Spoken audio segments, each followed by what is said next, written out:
Welcome to Ultimate Sensei, a chess coaching competition unlike any other. Over the next several weeks, 4 of the world's best trainers will work with 8 hungry students, ready to do whatever it takes to improve their game.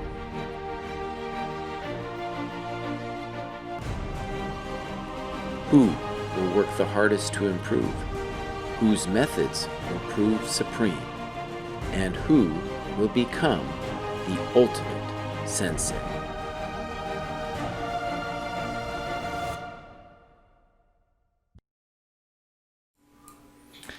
All right.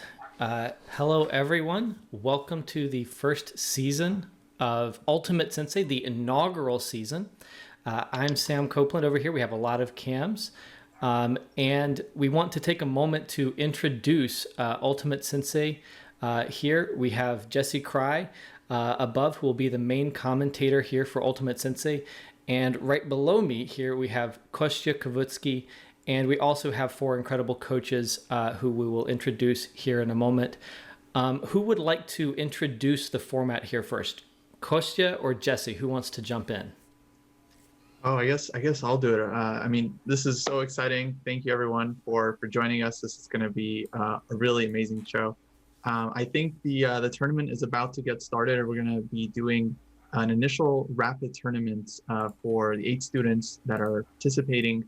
And the coaches on the right side are going to be watching the students, as after the tournament, there's going to be a draft, and they're going to choose 2 students each to work with for the next 6 weeks. Over the course of the next 6 weeks, as you guys can see in the schedule, we're going to have some special competitions, blitz tournament, we're going to have a puzzle challenge, and then at the end, we're going to have a final rapid knockout tournament that's going to determine the winner. I think there's going to be a lot of excitement. There's a lot of little nuances about the schedule along the way, but I think it's a good time to introduce the coaches. A lot of them are new to ChessDojo, of course. Hopefully everyone knows I am David Pruis. Hello, David. Hello. Is literally just streaming on the channel. We also have Grandmaster Eugene Perelstein, who joined us for Dojo Talks last week. Hey, Eugene. And we have International Master Alex Asane with a very nice apartment. We've been joking about on stream. And finally, we have Grandmaster Arturs Nixons, who is also streaming. Yeah, hello everyone. Very happy to be here. Yeah, all right. Well, back to you, Sam. Where should we begin? Well, I should maybe add also that this, I think, is the first season of Ultimate Sensei, but it is not intended to be the last. And this one is specifically targeting 1,800 to 2,000 players. So it's going to be an opportunity to drill down into this 1,800 to 2,000 level and see what it is that the coaches are going to be able to impart to these players to help them get to the next level. And we should switch over and show the players here. We have 8 different students. You can see them all right here. Their chess.com ratings, blitz, rapid, and also their puzzle ratings are up here on screen. So you can see that there's a lot of different kind of skills in the participants, some who are really seeming to perform a little better, maybe in the longer time control format, some who really have some extensive puzzle skills. But we've got the 8 players here. Their games are underway, so we can switch back. But these players will be vying today for the top draft pick slots. So at the end of the tournament today, a 4-round Swiss system tournament, you can see one of the games loaded right now between WFM Nice Cream. I'm actually not sure which chess.com username that is. And chess yes, right. We should go through the students everyone can follow. So Nice Cream, that's Kimmy Lu, who is also a streamer and very popular. I'm sure she has some fans. Shout out to Kimmy. And Chess Gains is a streamer as well, who goes by the name Chess Gains. So he's going to be pretty simple to remember. Right. And I think Kimmy's Twitch account is Kimberly Lou 18. She's got like 3,000 followers. And Maxime, who is Chess Gains, has the Chess Gains Twitch account, which I think is just getting started. And I'll pull up the next game here. We're just in the opening of what looks like a bird there. And we have Rebooks versus Mitch Fabian. Nice. So we got Dojo favorite Mitch. I'm sure Jesse will be rooting for him. And WSM Rebooks, I think this is probably Rebecca Selkirk, aka from Hashtag Chess, one of two streamers from Hashtag Chess playing in the tournament. Jesse February is also playing. And both are from South Africa. The Hashtag Chess channel focuses a lot on South African chess. And I believe they both play for the South African national team as some of the top female players in the country. Yeah, that's right. Yeah, Jesse's very, very accomplished. I think she won the African Women's Championship, if I'm not mistaken. I Maybe didn't second. even know that. Wow, that's impressive. Yeah. And then we have here Chess Coach Net, who's grabbed a pawn on g7 early in the game, playing against Queen's Crawl, which is Jesse's account, Jesse February. And that's right. And Chess Coach Net is Frank Johnson, who streams as well at Chess Coach Net. Oh, what is that Queen G4? Wow. What just happened? What just happened? This is certainly the most interesting game out of the gate. No, I mean, I've never seen Queen G4 before, but definitely it's an interesting idea. Right, well, let's pull that move back. So we're a little past that, and Queen G4 was played here on move 4, so I'll back up to that point. And this is, wow, no respect for the pawn structure here with Queen G4. Coaches, what are your thoughts on Queen G4? What does it tell you about Frank? What does it do to his draft potential here? Oh, that's a great move. Nimzovich talks about that move in chess praxis. And if black doesn't know what to do with the Queen A5 trick, then black is in big positional trouble. Nimzovich has several games of this move. It's great. If black doesn't know what's going on, oh man, in trouble. And the main trick to know is that you got to do this weird Queen A5 check. Let's say knight C6, knight F3, and then you got to play Queen A5. But if you don't know that trick, which most people don't, that's it for you, buddy, because you're putting your most monstrous piece, the 9 points of strength, on the king side, your side of the board, and the French player, it's gonna get grief if you don't get counterplay quick. Yeah, but what happened at move 6? I don't really understand. What was Bishop C5? A blunder, was it? Jesse, any comment on that move? Let's back up to that point. Yeah, sorry, Sam. There's a lot on you because you got to manage the board as well.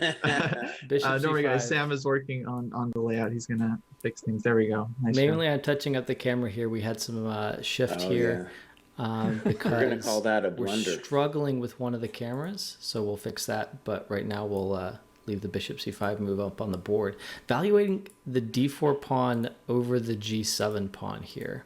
Yeah, that's game over. Oh, that's wow. Game over immediately, yeah. That's incredible. And currently the position on the board has the queen on h8. There's no chance that they got some kind of weird theory that they're both working off of, is there? I don't think so.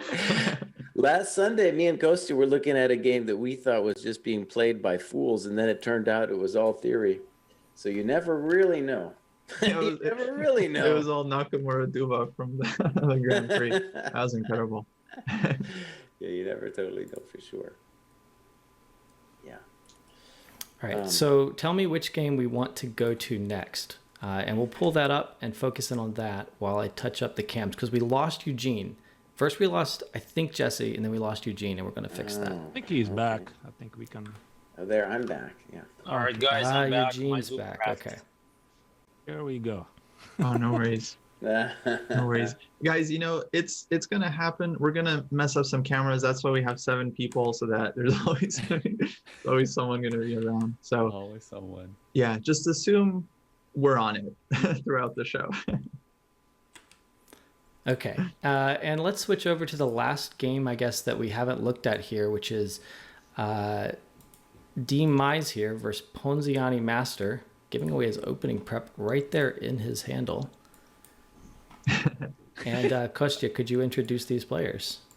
Yeah, absolutely. So these two are actually, they're kind of teammates. They work together on this YouTube channel called Chess Lifestyle. We have Dylan playing white against Michael playing black. And so these two guys are friends. I actually coached them on the stream a little while ago. I had them play a rapid game, and then we went over it. And Dylan, actually, shout out to Dylan for making the main designs of Ultimate Sensei, the logo, and he didn't make the Twitch graphics, but he basically designed the aesthetic concept of the show. So very, very grateful to Dylan. I think he did an amazing job. Also, shout out to Flying Sheep for the Twitch layouts that I think turned out fantastic. Absolutely. And I think that Eugene's constantly dropping out here on cam. So he dropped out again. So much respect to Eugene. But we're going to kick to a 6-person cam layout, at least for a moment, and leave this move here on the board, g5. What do people think about g5 here in this position? Is this strong or just too weakening? Look right to me. Does look good to me. You like it, Jesse? No. You don't like it. You don't like it. But I think the motivation is kind of interesting. I think that he was worried. Well, okay, let's just say the normal move would have been bishop d7, right? And somehow with g5, yeah, I really don't like it. Maybe the knight can go back to g6, but ultimately, no. Well, g5 felt a little too aggressive, right? I mean, black should develop first. Right. I always sort of feel like when I see anyone with Ponziani in their username, I feel like I can already know where the shots are going to be fired. You know, they're almost always very aggressive players, right? At least that's my feeling. And g5 a little too aggressive, perhaps. Okay, guys, I want to ask you guys: is there anything you are in particular looking for today? Because you, as the coaches, you guys are evaluating these students. You guys are going to be choosing later on. By the way the draft will work is after the tournament is over, the 4 rounds are done, we're going to randomize the order, and one of the coaches will just pick first. And the way we're going to balance it out is that the person who picks first is also going to be picking last. So if you pick second, you'll pick 7th. If you pick 3rd, you'll also pick 6th. And then if you choose 4th, then you also get to choose 5th. So yeah, open question. Maybe I'll ask. Let me start with Alex. Is there anything you're looking for in particular in your students today? Well, I think given the type of events that we'll be running, and of course the final rapid one, certainly you got to look for. You got to look for ratings. That's one of them in the rapid format is definitely one of the big things to watch out for. But in general, like when chess is like a fast play, what I want to see is like a solid tactical base, right? So can they spot quick 1, 2, 3 move combos? Can they find them? Can they find them under time pressure? That's something I'm going to be watching out for. I'm less concerned with, let's say, how good is their endgame play or some strategic nuances. Maybe other coaches will have a different take on it. And before we get to the different take, Sam, could we pull up the game with Mitch and Rebooks? Absolutely. Because I think Mitch now let me just introduce this. Mitch is an openings genius, truly, and he, I think, is in big trouble. He needs some kind of trick here to get out of dodge, but to me, and he just played knight h7, and maybe he does have a trick, but to me it looks like he's losing that bishop on g4. Right, the bishop on g4 getting hit by h3 and g4. What would be the way to get some kind of counterplay here if you can get anything? It looks like he wants to do some kind of knight g5, like imagine h3, bishop h5, g4, knight g5, but white can just protect the h3 square when that goes down. And yeah, so I'll say this. I'm really interested in Mitch in this tournament and in general. This is a guy who's put a lot of energy into improving his chess. And really, I think even though he's not rated that high, is GM level opening. I'm sincere when I say that. He is a GM level opening player, and he needs to just avoid getting smashed like this. And it looks like he's getting smashed, unless I'm missing something. Right. Yeah, I think one thing that, I should oh, go ahead, Tim. I was just saying, I think that when I looked up some of the player history, because Mitch isn't someone that I'm too familiar with, although I see him really active on Twitter, and it certainly seems like he's really dedicated. I noticed that his USCF seemed to be one of the lower ones in the tournament, but that his blitz rating on chess.com was one of the higher ratings on among the participants. So that's kind of encouraging. Indicates progress, right? Definitely. I should also note for the coaches that some of these players probably play on Lead Chess more than they do on chess.com. And that means that especially the chess.com rapid ratings might not be like fully accurate. One of the difficulties of online chess. By the way, Jesse, I just saw that you accidentally joined the tournament. Oh, I didn't mean to. I needed to join to see it. Oh. You should be able to see it without joining. Can you I'm pretty sure withdraw, you can or follow is without it joining, yeah. does it show you as withdrawn? Otherwise, it might pair you for the next round. I want out of there. I want out. I don't want to play. These guys are too strong. I don't want to play Mitch. Mitch has been studying Chessable for a long time, man. He'd knock me out. He'll knock me out. I don't want to play Mitch. I think you should be able to close the tab, Jesse, and that will withdraw you from the event, and then you can go back. And you don't need to click the join button to be able to see the games in the tournament. Oh, I see. Yeah. You can just use the tab to navigate between the games. I figured it out. Beautiful. Okay. Yeah, that was a close call. Because honestly, as a chess player, I'll say, like, getting knocked out by Mitch Fabian with his amazing opening skills is the fear of any player, IM, GM, whatever. It's just terrifying that the guy's got such deep level prep. We're talking GM level, and I don't want any piece of that, man. I don't want to play in this tournament. I'm scared. But somehow he's in trouble here. He would have been, if I'm doing this thing, I'm picking Mitch. I'll tell you that right now. I don't want to prejudice you guys, but I know since he's going to lose this, that you're not going to understand the man's qualities. But here's a funny thing I want to eventually going to ask everybody here is, what do you do to get improvement out of these people given a limited amount of time? Some people, I'm sure, will work on openings, and that's where Mitch is super strong. And I don't know how to fix the problem he just had. That was one that might be hard as a coach, as an ultimate sensei, to prevent from happening. Yeah. Well, I guess practice makes perfect, right? I can partly answer both this and the previous question. Like, one thing that I'm going to be looking for is weaknesses, right? Because whatever level they're at, if their rating is 1950, it reflects their strengths and weaknesses. So I'm going to be looking for some kind of weakness that I think I could actually correct in the player.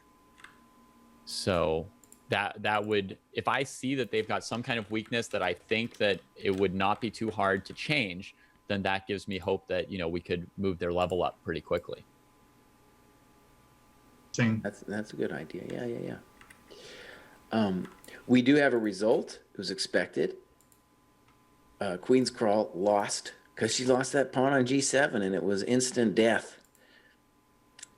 And I think we also have to say Chess Gains just stole a big fat pawn, a big one, and I'm going to guess that Nice Cream, who I think is Jesse February. No, that's Kimmy. Get it. So Kimmy, I think, just dropped a big one there on F4. Maybe we should go to that game. I'll go to the Kimmy game over here. So we've got that pulled up here. Kimmy white and Maxime is playing black here. And Queen takes F4 on the board. That's a pretty surprising miss there, because the pawn was just on prise. Yeah, White had to play something like E5, and it's a big pawn because now Black gets some nice squares as well. Actually, it felt like White could continue with E5, knight E5, and knight E6. Yeah, Takes absolutely. E6 and either bishop G7 or C4. All of these moves looked quite interesting. Yeah, That's knight G5 is a miss, of course. Yeah. E5 here on move 14. and then you were looking at knight d5, and what were you looking at? I think something like knight e6 check, but I mean even a simple move g3 keeps all of the pluses of the position. Right. It seemed like white fared fairly well with the f4 opening early in the game, along with the b3 setup. I agree. I think Actually, white that had a feels like promising a Dutch position. Leningrad system, right, with an extra tempo. I'm a big fan of the Dutch Leningrad, so... I white play move the is- Dutch Leningrad, and I can't say that I'm a big fan. It's a sickness. Okay. Well, while white deals with this, let's switch over to one of the other games here. So let's go back to the game here between Demise and Ponziani Master. And that g5 move is now being challenged by the f4 pawn here. We had f4, knight f7, and then wow, life position looks really sharp. Yeah, that f4 move against g5 is one that as a Dutch player I've seen quite a few times, and also in the Budapest Gambit I see that, and it always scares me. Yeah, but I don't like this last move that white played. I mean, not the last move, but this e3, e4 push in the center. It didn't really feel like it was the right time to do this. What do you think? No. There's a lot of questions here. Now black is at least fine. After queen d2, now black at very minimum can play queen d4 and get a beautiful game. At the minimum, there might be something else a little tasty as well. Right. And then take back with a pawn probably too. Yeah, Looks that's actually devastating. a nice idea. And d3, Oh, wow. d2 doesn't even drop a material there immediately. Yeah, it's powerful. I don't even know what you're supposed to do as white once. Oh, he played rook e7. Yes, these are the things to watch, my coaches. Are they seeing the basic tactics? And now, for example, after fg by white, maybe there's some problems on the d6 square. So lots of questions here. Hey guys, sorry about that. I'm back. Can you see and hear me okay? Welcome back, Eugene. I've got your video and audio here on stream. Oh, clutch, Sam, clutch. Here we go Perfect. again. Nice, you had it ready. Awesome. Hey, Eugene. So let's see. We have one result so far. I don't know if you saw. We had, who was it? It was Frank, right? Chess coach Nat, who won against Jesse February. Yeah, very aggressive opening. I saw that. Right.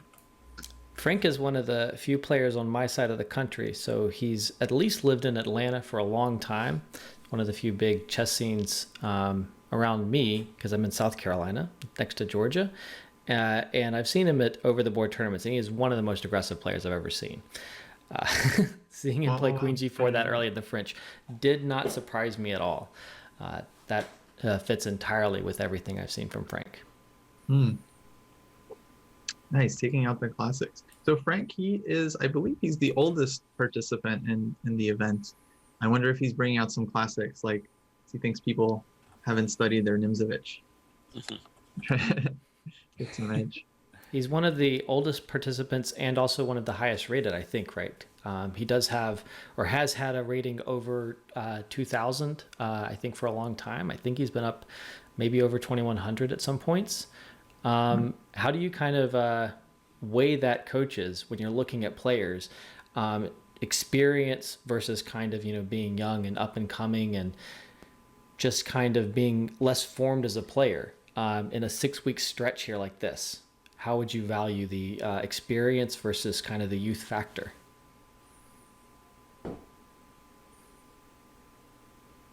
Well, Go ahead. if I go first, Yeah. so I think for me, honestly, the most important thing is how dedicated the student is. So I'm not sure. Sometimes experienced coaches may not be good students because they have sort of set of chess concepts that they don't want to change, right? Dogmas. So maybe the younger the student is, the easier it is to kind of, maybe they're a little bit more mindset to approach of learning new things. But I'm not sure. What do you guys think? I would tend to agree. I think there's more chances that a young player is going to change than an older player, depending on how long they've been playing, not just their age, but their chess age. Right. And so, today really is about the ability for you guys to spot talent. That's the big thing, like who can improve. And then in the weeks to come, it's who can develop that talent. So part of it is not only spotting the talent, but then seeing, can you develop one of these players? And yeah, we're seeing a lot of mistakes early on too. So there's loads of improvement for everybody It gives involved. everybody is nervous a little. Yeah, I think that's true. And some of them are streaming. I don't so. know if all of the participants are streaming, but that's often challenging as well. I guess in this format, they probably shouldn't be watching the chat, which could really give them an advantage. But when you have an audience, and you're trying to provide some kind of commentary, it's, I think, pretty hard to play up to your level, depending on how much experience you have with streaming. Right. Yeah, so I think Chess Gains is streaming. Frank might be, I'm not sure. Hashtag Chess told me they were specifically not going to stream while they play so that they can take the event seriously, which I think definitely makes sense. If I was a streamer, I would just stream and just mute everything and not talk the whole time. So I would stream, but basically try to focus on the games as much as I can. Yeah, because streaming definitely takes away your energy and focus. And it actually amazes me. I've been watching Hikaru streams quite a lot, and he's streaming, obviously, he's the biggest streamer out there. How does he manage it? To stream and focus? And definitely takes... I think he also had to get used to it over time, Arturs, because when I watched him play Pro Chess League matches just 1 year ago, I felt like it was clearly hurting the levels of his play dramatically. And right. I think he's learned to do that and to focus the amount that he needs to. But before it was like he's playing a 2,700 player and they play some deep idea and he's just like, welcome, thanks for subbing, thanks for chatting. Like there was no way he could play at his real level for a while there. I think a lot of basically everyone here on the call streams, right? Probably a number of us can kind of look at a rating graph, on chess.com or Lichess or wherever and see, started streaming and then rating drops. And then over time, maybe you get back to your level. But if you're playing a lot on stream, I think that first year is really tough. It's amazing to see the players who regularly stream now and are able to explain their thoughts and still play at a high level. Once you get past that hurdle, do you think that it's actually a good training tool to be explaining your thoughts all the time to an audience while you're playing? I think so. Why not? Definitely takes practice. Also, for me, it was the same. When I started to stream, my rating just started to drop like a stone. And it took some time, definitely something like 1 month, and I'm back where I started, actually. The rating is pretty much the same. That's fast. I think so. Something like 1 month.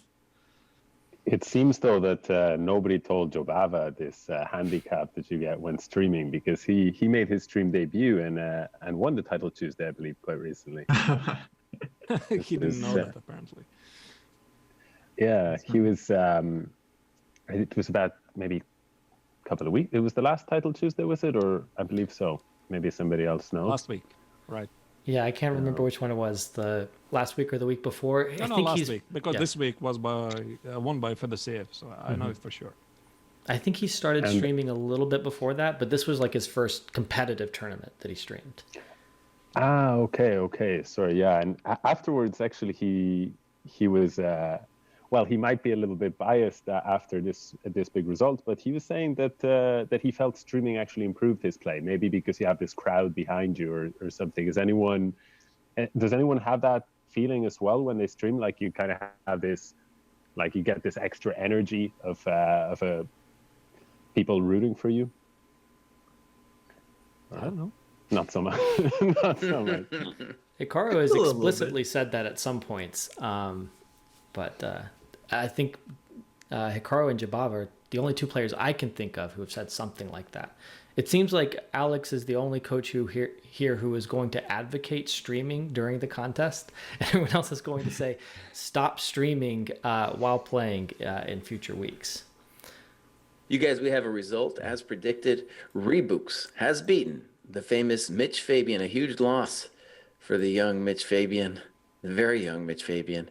And I'm surprised. That was a big upset. I thought he was one of the favorites to win this whole event. And in terms of rating, I think Rebooks is one of the lower rated players that we've got out there. So pretty amazing result.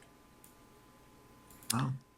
I've got that game pulled up. Jesse, do you have any particular comments on the game? Was it pretty much straightforward after the idea of trapping the bishop here on g4 early in the game? Well, right. That was just a huge miss. And why don't we talk about let's go to move 17 if we can. Okay. And white has just played knight f5. Let's call it a pretty normalish looking Rui position. And Mitch quickly plays, and one of the great things about playing online is you can see exactly how long somebody thought. Yep. Is that he thought for 7 seconds playing knight takes f5, and I'm sure he did it on principled grounds, on the grounds of saying to himself, oh well, I'm going to keep my bishop because my bishop's cooler than the knight.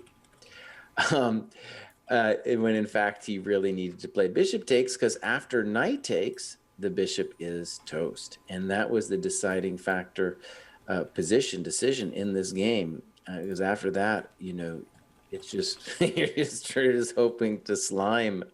You're hoping to slime white at that point. There's nothing much left after your bishop gets trapped. And she punished him good there. I didn't see any big mistakes from white in the rest of the game. She finished him off nicely, which is one of the things I'd be looking for in a coach as well. How well does she finish it off? Also with plenty of time left on her clock at the very end.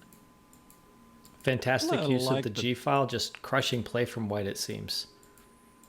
I like the way that white continued after he won the piece. I mean, he just continued to play like nothing happened and continued to play for the mate. And I think it was well played, but of course it was a big miss for black.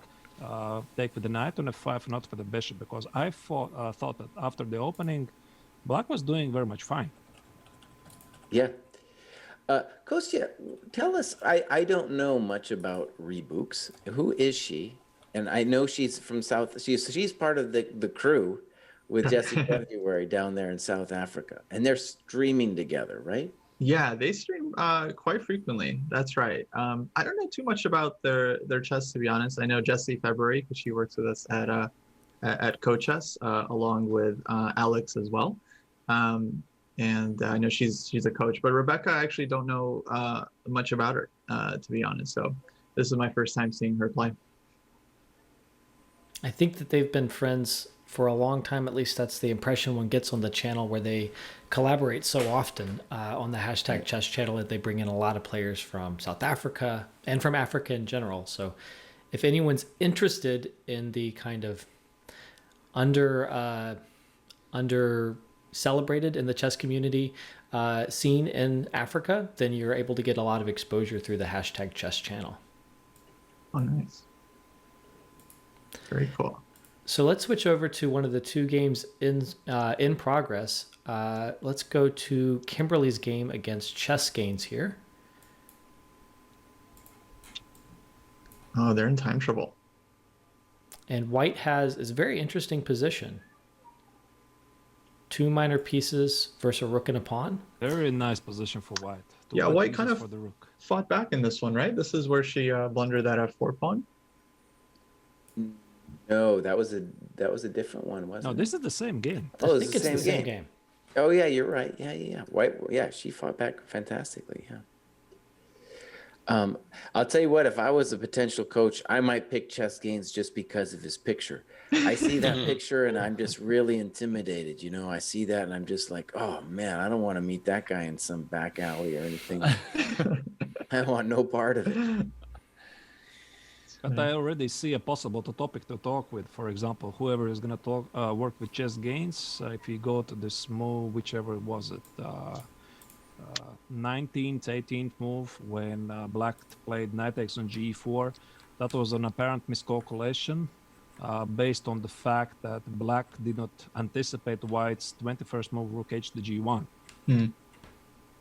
So that's for whoever coach is going to be working with chess gains.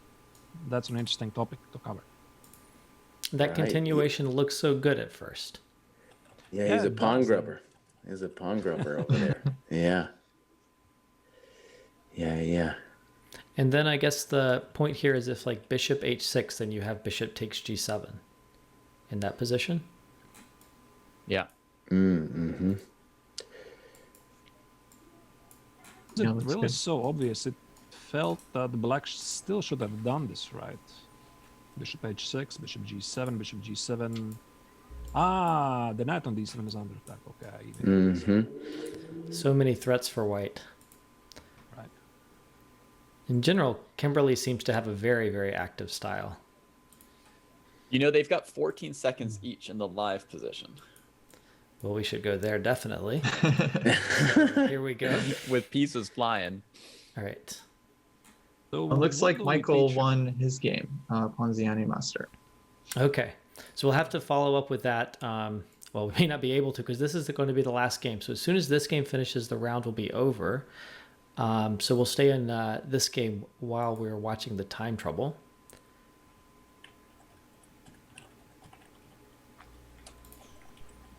So any thoughts on who's doing well here? I guess we're just winning, right? White is doing great. And really, yeah, she's been giving a clinic on how to use the two minors against the rook here. And black really wants to trade off the rook, but that's something I kind of doubt that he knows. Right, if you don't trade off the rook, and basically it's probably even lost with the trading of the rook, but there's really no counterplay now for black, and b4, b5 is just going to come. It's very pleasant. It's very satisfying to play the white position, right? Just very fun to send the pawns up the board. Your pieces are delightful. Yeah, king d2, yeah. She doesn't forget about king centralization. That's pretty impressive. I think white is just concerned about the pawn on g4. Yeah, I'm worried about. I don't like actually this too much because b4 needs to be played pronto. Play it. There we go. Yeah. So they have 5-second increment here, and it's kind of an important point also how they handle the increment, because this will be the same time control for the final rapid tournament as well. Right, and so the time trouble is just a little bit artificial here. Like with 5 seconds in such a strong position, you shouldn't feel like you're really under pressure here. Yeah, but it's psychologically terrorizing. Yeah. I mean, if black would somehow manage to put the rook on g8, king b7, and king a8 in time scramble, everything is possible, of course. That's right. Yeah. Yeah. Oh, chess gains. So is Kimberly going to be a high draft pick based on what we're seeing so far in this game? It felt like there was that very significant error when the f4 pawn dropped off the board. But other than that, it seems like she's played very, very well in general in this game. Yeah, actually, Jesse, I want you to do a weekly power rankings for this competition. It could be really cool. Actually, the awesome thing about this whole event is that, the coaches are going to be drafting students and then streaming their lessons with them on a weekly basis, which I think makes for some of the most instructive streams out there, because obviously a lot of people watching can learn the same exact lessons that these students will. All the coaches have their own channels, with the exception of David. He streams for ChessDojo, so you guys make sure to follow them if you want to watch their lessons over the course of the season. You guys, this isn't over here. We got some crazy stuff happening over here. She almost flagged. I think she made a move with 1 second left. Oh, wow. Trotsky it's territory. not easy to play in time scrabble. So 5 seconds. Interestingly, it's easier to figure out how to promote the f pawn than it is all of these 3 pawns on the queen side in this position. Don't play knight b4. Don't do it. Don't play knight b4. Wow, not before. Time. makes Oh, more time, sense. time. Oh, no. Again. Oh, C5. Oh Point my 2 God. seconds. But this looks like a draw, right? I mean, rook a3, rook a1, and how is white gonna win this? I'm not sure. Oh, maybe Sean's knight a5 check. Oh. No, but then king just takes him. Okay, maybe. Is it possible to play b6 here? You gotta play b6. It's the only B6. try. Necessary to play b6 here? Probably. B6 has been available for a long time, but I don't think that Play she it. realized that Oh. that she could leave the knight hanging on c6. Right. b6. Come on, do it. Do I it, think black has to Kimberly. give a lot Play of it. checks here. Play it. It's kind of surprising to see Wow. rook d1 Oh, that and not a looks like a checking draw. move. Yeah. That's Yeah, a big escape, now- I think. King b7, king b5. Maybe last chance Rook with c6. d1. Oh, wait a second. Yeah, black needs to be careful. Ooh, rook d1.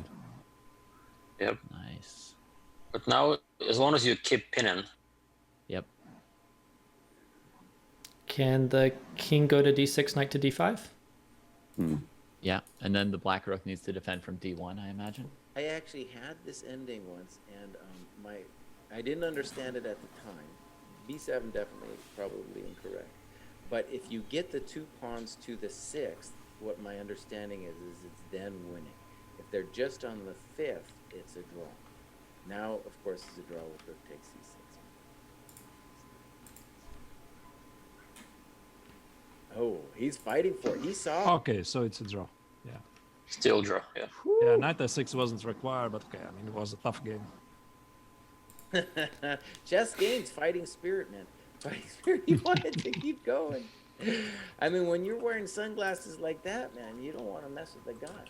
You don't want to mess with And impressive time management by Chess Games, who finishes with 51 seconds on the clock. So he definitely came out ahead in the time scramble there relative to Kimberly getting away with the draw and just seeming much more confident in speed chess.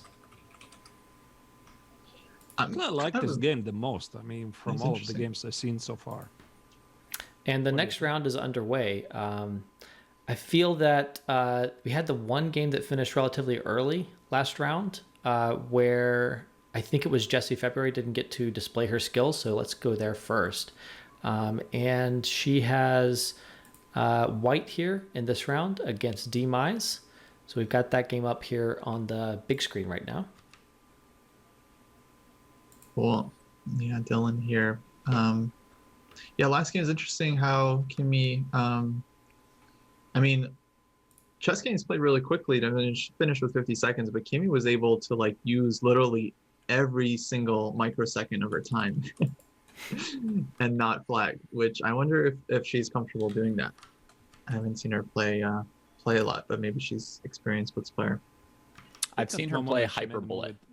I I've think seen at her one play moment she 10 made a second move at chess. 0.2 seconds. Yeah. It was 0.2, yeah. Terrifying, basically. Yeah, as a coach, would you want to watch that? Your student, every move? That's a nightmare. I It's would very just not difficult to watch. By the way, guys, my student, my rather chess coach Ned, he's not my student yet. He's playing my opening, the Accelerated Dragon. Yeah. Okay, cool. so we'll switch over to that game right now. And he's playing as black against Rebecca Selkirk here. So this is a well-known pawn sack, knight d5. Hmm. Black gets lots of counterplay. Let's see if white can easily get in trouble. By the way, lots of tricks here. Interesting. Yeah, Frank playing very fast too. So I mean, of course, knows this. And white Yeah. already spending time. I used to play this line as white, so I know there's like 60 ways you can lose um, at the beginning. How many ways to win? Like one. Well, what is the one way? I would say it's very, very risky to play this line. Like practically speaking, I mean, I found it risky in classical chess, and in rapid chess, I would not suggest playing an opening like this.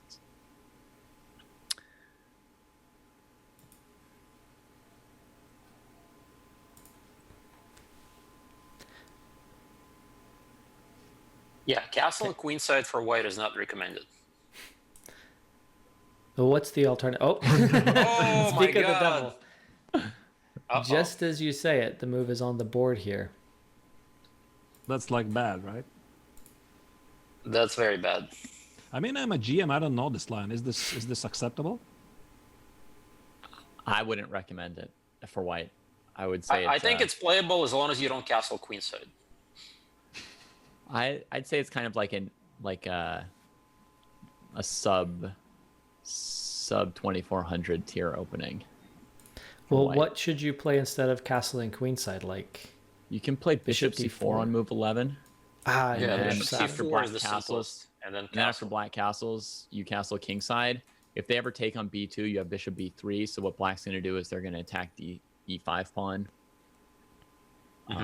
like d6, threatening bishop e6, and it's complicated. But white shouldn't be bad in that particular line. And with his last move, d6, now black is going to open up the bishop on g7, and b2 is too weak. Black knows what he is doing, it seems. Yeah, and even if he didn't, the moves are pretty easy to find. Yeah, any dragon player would take black anytime here. The pawns don't matter. Yeah, Frank is salivating, I think. I don't know if he's streaming. I kind of assume he is, but I would imagine there's a lot of joy in that stream at this moment. Let me check. Is he live? He needs some Yeah, he's live. dragon emotes, something like that in the chat. His chat should be spamming that right now. Oh, he's chilling, guys. He's can I show you guys what he's doing? He's like this right now. He's just like just relaxing. Yep. So comfortable. so comfortable. Wow, looking good.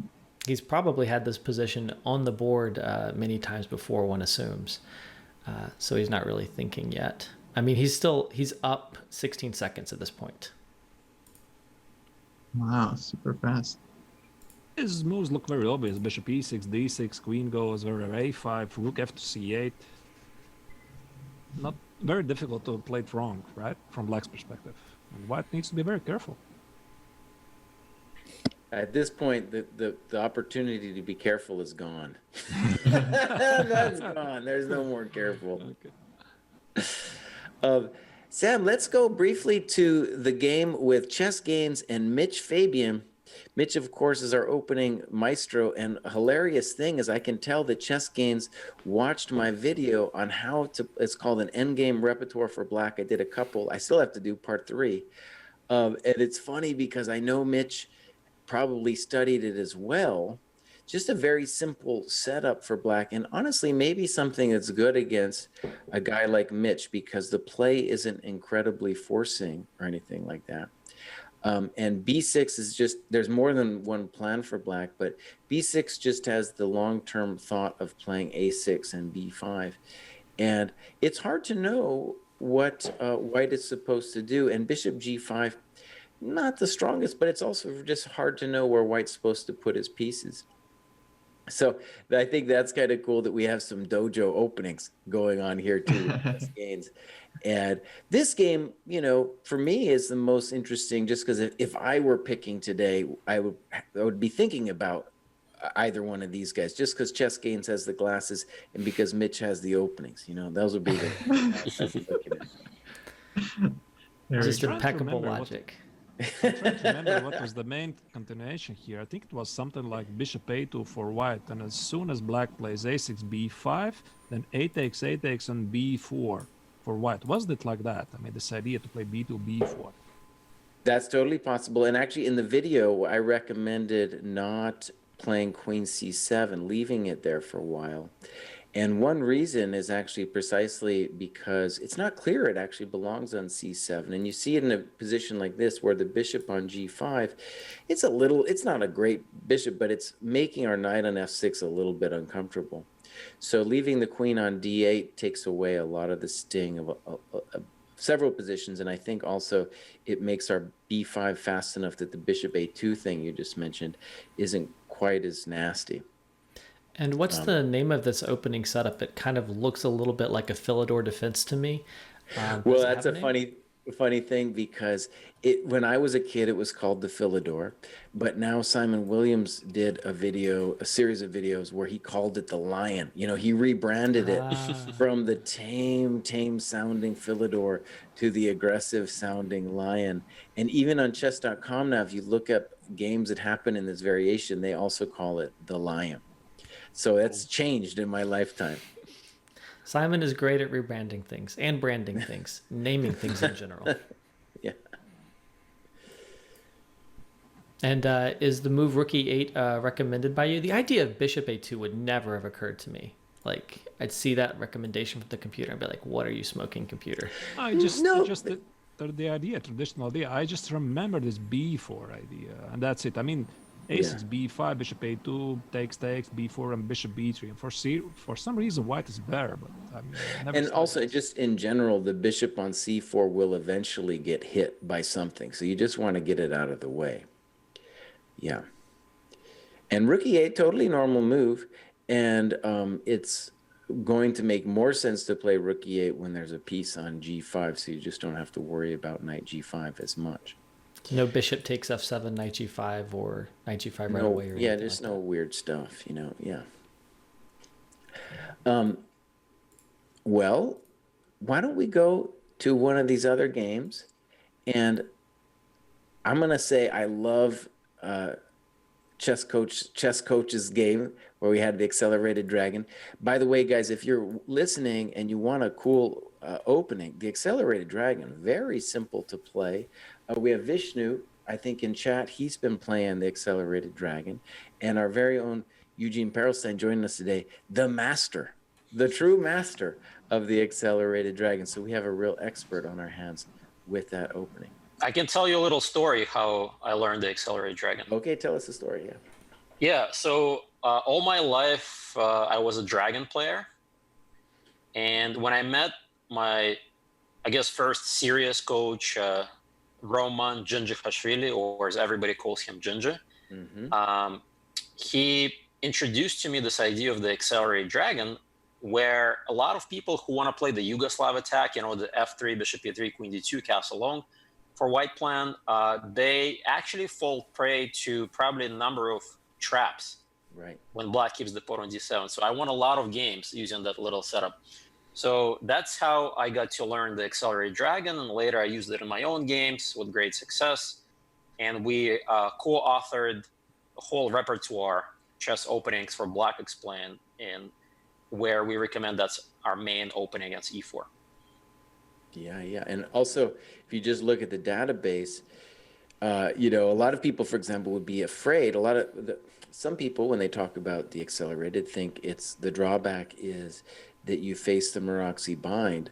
But there's a number of great games that Eugene has played against the Maroczy bind, or he's got some deep moves against the Maroczy bind, some deep ideas. And yeah, he just worked people in a lot of those games. That's also pretty cool. Yeah, generally speaking, like at a grandmaster level, it's not as popular. Just so you're right, because of the Maroczy bind, where Black has to be a little bit careful. He has less space. But if you know what you're doing, like in any opening these days, you know your plans, lots of end games that Black holds quite comfortably, you can actually play it. Sure, yeah. And when you were first working with Roman, Eugene, was that in the United States? Yep. So he was my first coach in the U.S. Okay. Kostya, you were saying. Hey, yeah, sorry. Maybe we could switch to the prize fund and schedule graphics. We could just talk about that for a bit. I can't believe we've waited this long to talk about the money. That's funny. So here you guys see we have the prizes here for the season. I also want to bring your attention to our schedule. We'll be doing these group streams every 2 weeks on Saturdays, exactly at this time, 10 a.m. Pacific time. So 2 weeks from now, we'll be doing a blitz tournament. We'll post all the format and details for that sometime this week. And then 4 weeks from now, we'll be doing puzzle challenge. And then we're going to have the quarter, semifinals, and finals on November 7 and 8 as our final knockout tournament.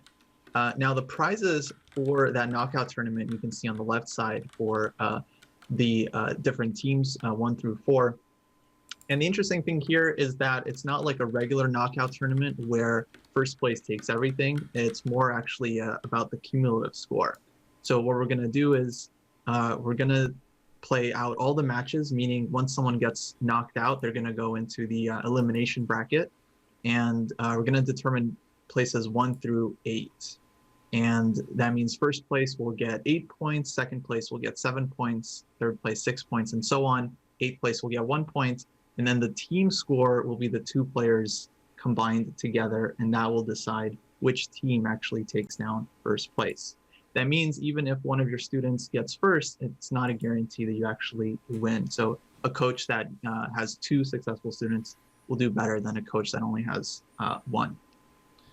And in addition, actually, I want to shout out Eugene's site, chessopeningsexplained.com, because Eugene very generously donated memberships to all of the students. They actually don't even know about this yet, so they're going to find out when they watch the replay. After the game. Yeah, after the game. So they'll be able to watch videos on your site and learn some openings. That's very cool. That'll kind of like even the playing field a little bit because they'll all get to beef up their openings. So thanks for that, Eugene. Fantastic. A lot to compete for, in addition to the glory. Glory being the most important for senseis and senpais and students, I think, right? Of course, yeah. And then one of the coaches is going to be crowned the ultimate sensei. It's very exciting. You know, one of you guys is going to be first. That's very cool. And think about how much you're going to be able to bump your rate based on that. It's fantastic.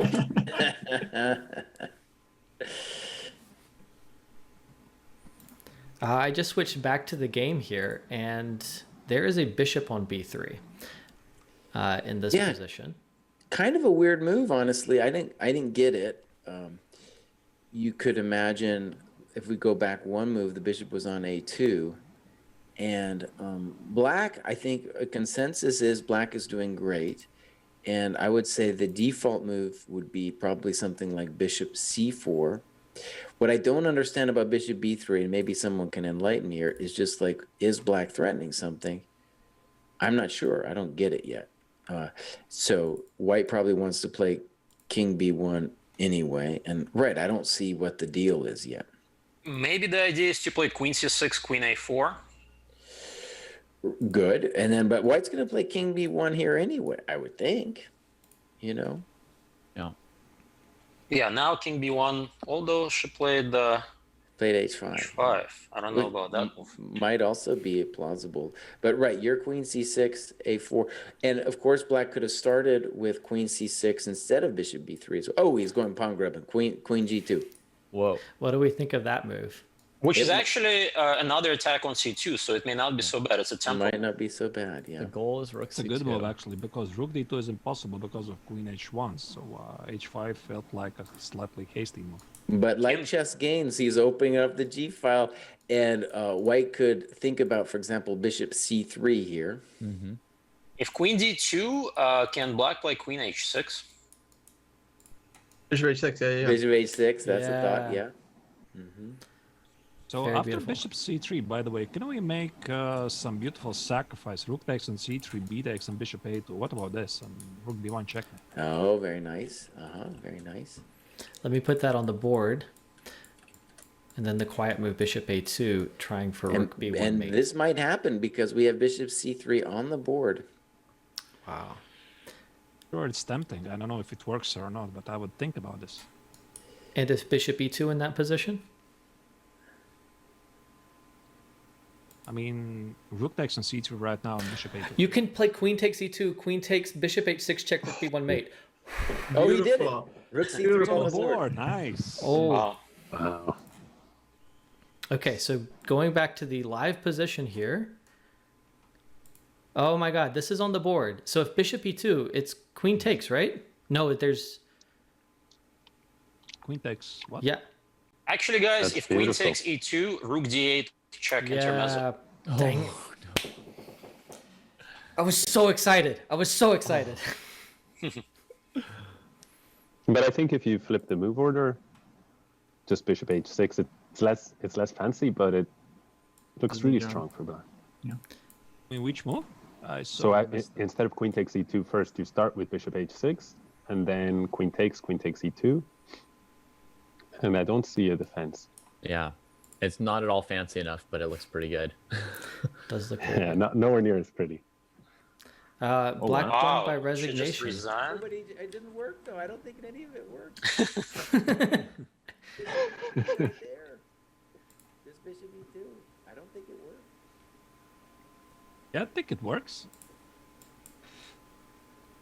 Bishop e2. I mean, you got to try it and see what your opponent does, because maybe they're me and maybe they play queen takes e2 here. Yeah, that would be brilliant.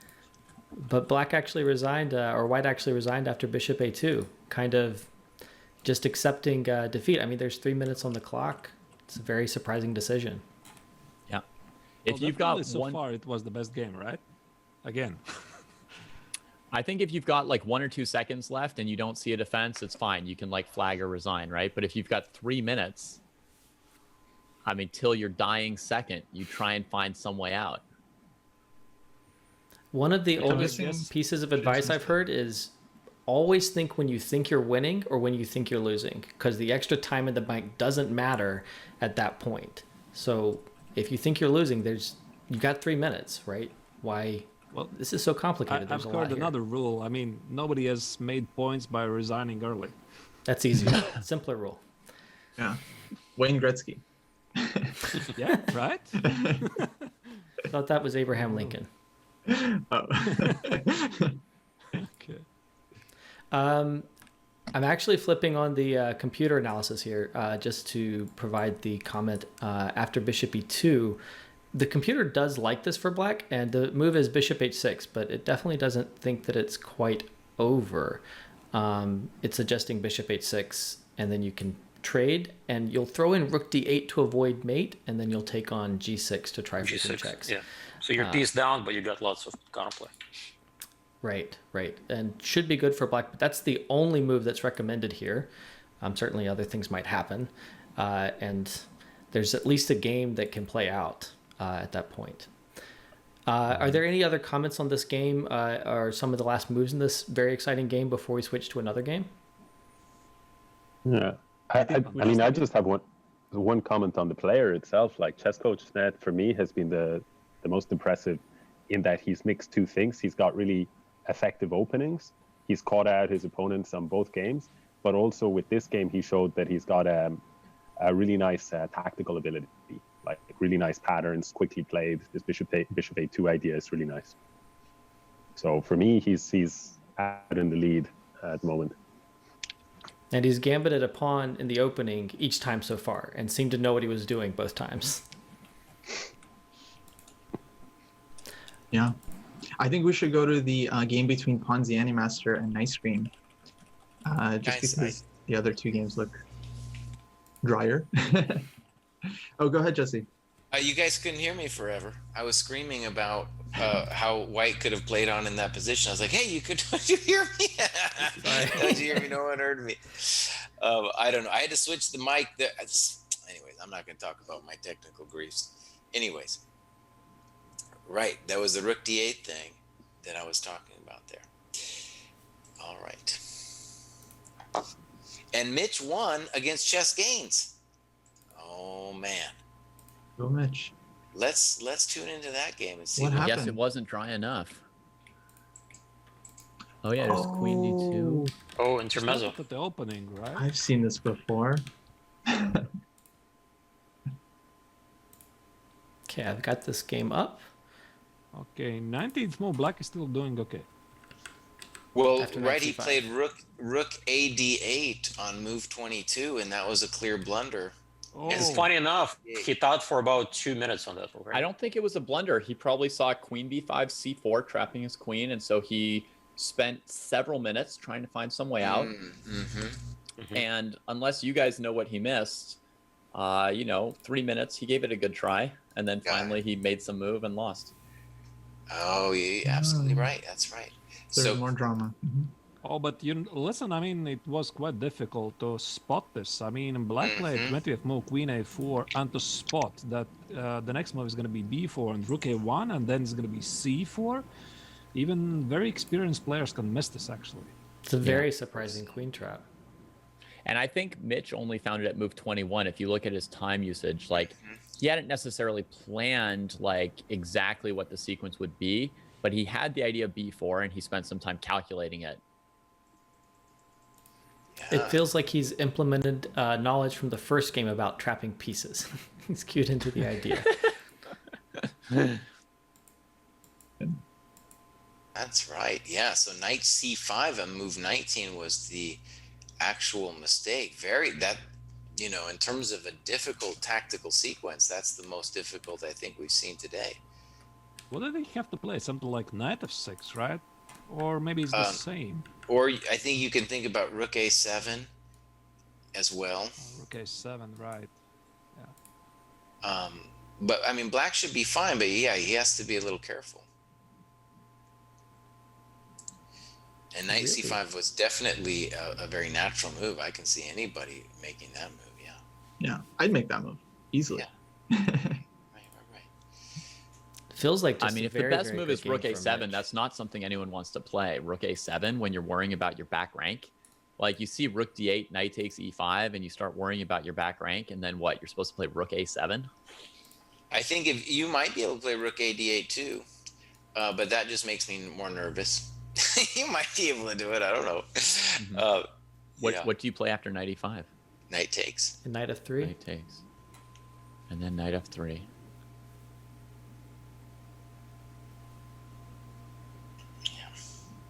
I don't understand. Nope. I don't understand. What do you mean knight takes? I was picturing the position wrong. I was just wrong. Okay. I was trying to understand what was possible. If white plays knight e5 and black plays knight e5 and white plays queen d8, I think. Yeah, I don't think it works. You got to do something. You got to play something like rook a7. I think black is fine there, though. All you need is one tempo to play f6, and you've got everything under control. And white has to deal with the a4 pawn. Okay.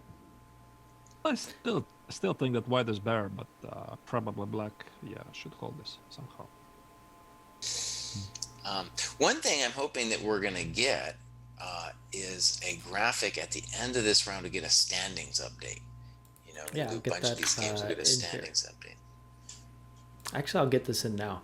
But let's jump into a live position, I think. So we'll go back to the Ponziani Master versus Nice Cream game here. All right, and this has got to be a Dutch, right? No, not a Dutch. Like No, Dutch, F5 was played too late.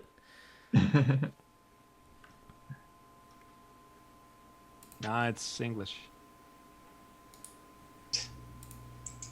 Seems a little better for white, right? At least a little better. But I really like what white played here. Listen, look at these moves. C4, C5, knight e2, D4, temporarily sacrificing of the pawn. C takes D6, knight C4, queen E6, bishop D4. That's very high level moves, actually. Yeah. Yeah. Quite impressed.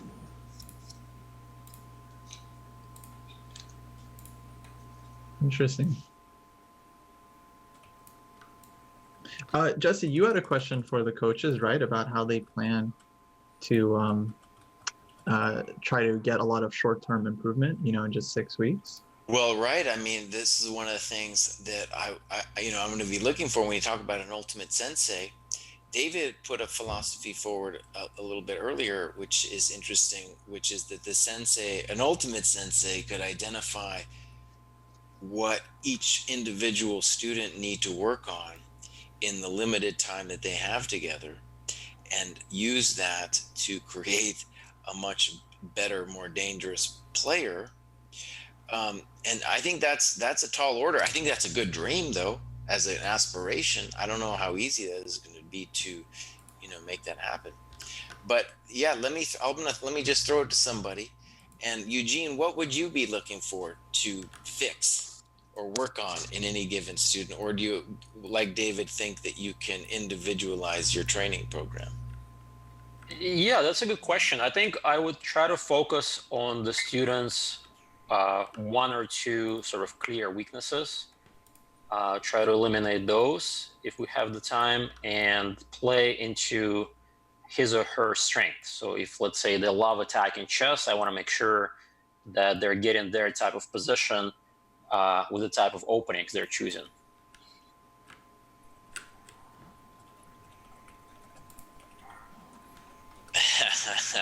So who are you leaning toward right now, Eugene? Who are you thinking about when you think about these players? So far, Chess Coach Net is really impressive, especially since he just played my opening and crushed white, the Accelerated Dragon. Yeah. But I do like the resilience of Nice Cream 18. I think she's, I don't know, I kind of like her style in general. So it's, I think fighting from bad positions is very important. I appreciate that. That's a pretty backhanded compliment, I feel. She's got actually a very dynamic position here. I have no idea what's going on. White definitely is under a little bit of stress to figure the next move out. And, you know, we were praising White's play, and White might well be better here, but it's not so simple. And anytime you play the King's Indian, White can lose instantly, just instantly all the time. Yeah. With devious tricks and tactics. And knight d4, I thought was a pretty good attempt to stir things up. Specifically, actually, I'm looking at knight takes on d4, rook d4, and e3. So I don't think that black can actually take on d4 with the rook, because e3, f takes, there's a nasty attack on the rook. Yeah, it's like a trap line. Mm-hmm. Yeah. Knight so knight d4, queen e5, knight e6. But I wanted to say that unlike Eugene, I've seen a couple people in this event playing my openings, and every time I see that, I mark that down as a thing against them in my pros and cons. So like first round right away, I was like, you know, on Michael, I put in the cons column, plays the Benoni, you know. Is the opening repertoire something that you would touch as a coach in the course of 6 weeks? Or are you just like hands off their openings? Like, I'm not going to try and do anything with that.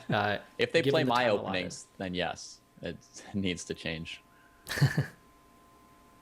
No, there are a lot of bad openings out there. So as long as they don't play those, I'm happy. I think my approach at least would be focus on tactics, because playing on such short time control games, tactics, in most of the occasions, they decide the games. And perhaps teach one or two tricks in openings, but I guess there's just not enough time to do something very, very deep. So we just have to fix something that is doable in such a short time frame. Speaking about tactics, Ponziani just missed e3. Yeah, e3 was a nice shot. That's an easy one to miss, but that's a nice shot. Well, and also speaking of tactics, what would you do, Artur, like to train tactics, you know, for a limited amount of time? Well, probably we would pick various topics. I mean, chess.com obviously has a very nice puzzle solving section. And so I would probably analyze not only these games played in this tournament, but a couple of more my selected students have played before, try to pinpoint the weaknesses and perhaps spot the motives, which are in most occasions missed. So I'd press on those, and hopefully it's gonna make an impact. So I mean, would you have them be doing puzzle rush like maniacs, or something like that? Definitely some puzzle rushes. I mean, not really puzzle rushes. Something like 3-minute, 5-minute puzzle rush. I think that's for a student, perhaps not so advisable. I mean, puzzle survival may be okay, but perhaps just puzzle solving on the rating. I think that's just good enough. It doesn't have any time pressure.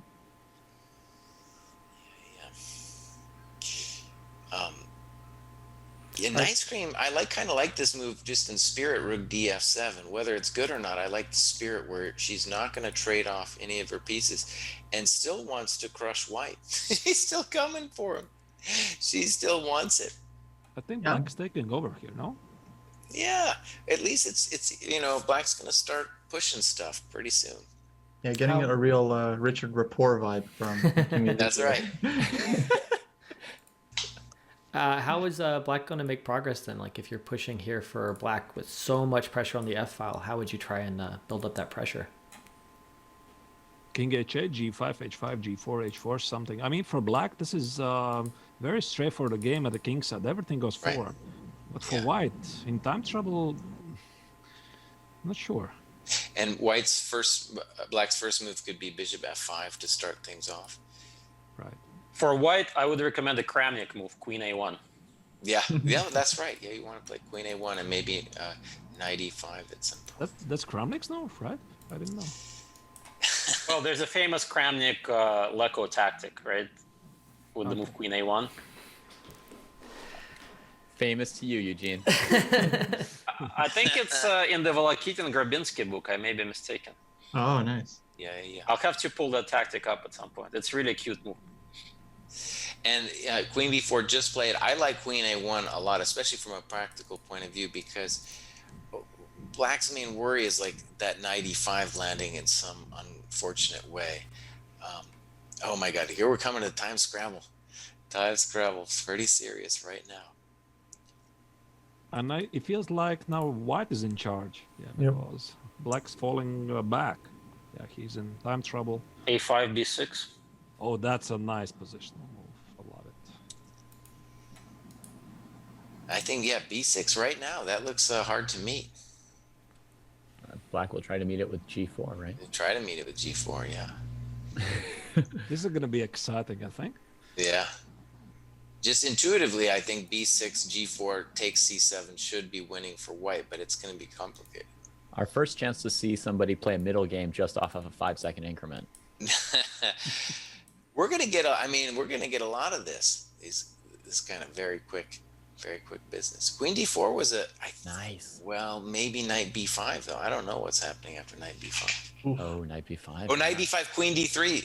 Queen d3, queen f5. There's all kinds of And knight g5 and bishop e4. What about Yeah. that?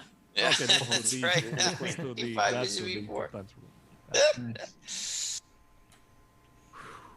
Yeah, now E7. after knight d4, I think black's in a little trouble here. Could have No, played rook takes c7. check. Yeah. Mhm. This might be even stronger than rook c7. Depends. Bishop bishop c4, nice is a move. nice move. Mm-hmm. Yeah, she's fighting, I told you guys. Bishop takes Whoa, b7. no, rook f1. Yikes. I don't like this. And now maybe just take on b5 or... Oh, no, maybe even b6 is better. These players, I bet they're not used to Kimmy's style of like running her clock down.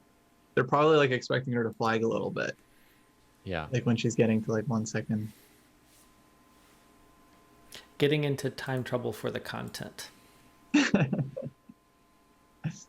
And okay, here obviously white is better, but numerous weaknesses for black. Oh, rook c6. Knight d4.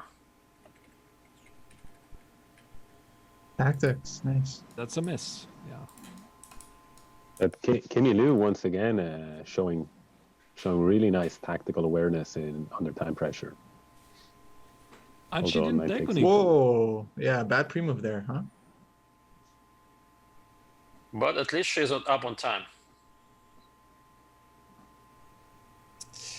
You know, people, Julian and others, Eyelash is talking about how terrible Puzzle Rush is. And, you know, I had a realization. I was in the shower the other day and I was like, guys like Kostya and this kid, Elijah Logazard, they're good at the Puzzle Rush because they don't swear.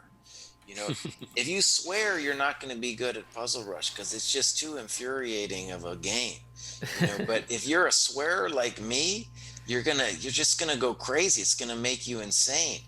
And I realized it because I saw this post from Elijah Logazar, the kid who invented the puzzle grind. He's like, you know, had a Christian sentiment of like, you should never scream. And I'm like, you're the one playing Puzzle Rush. That thing makes me scream, man. You know?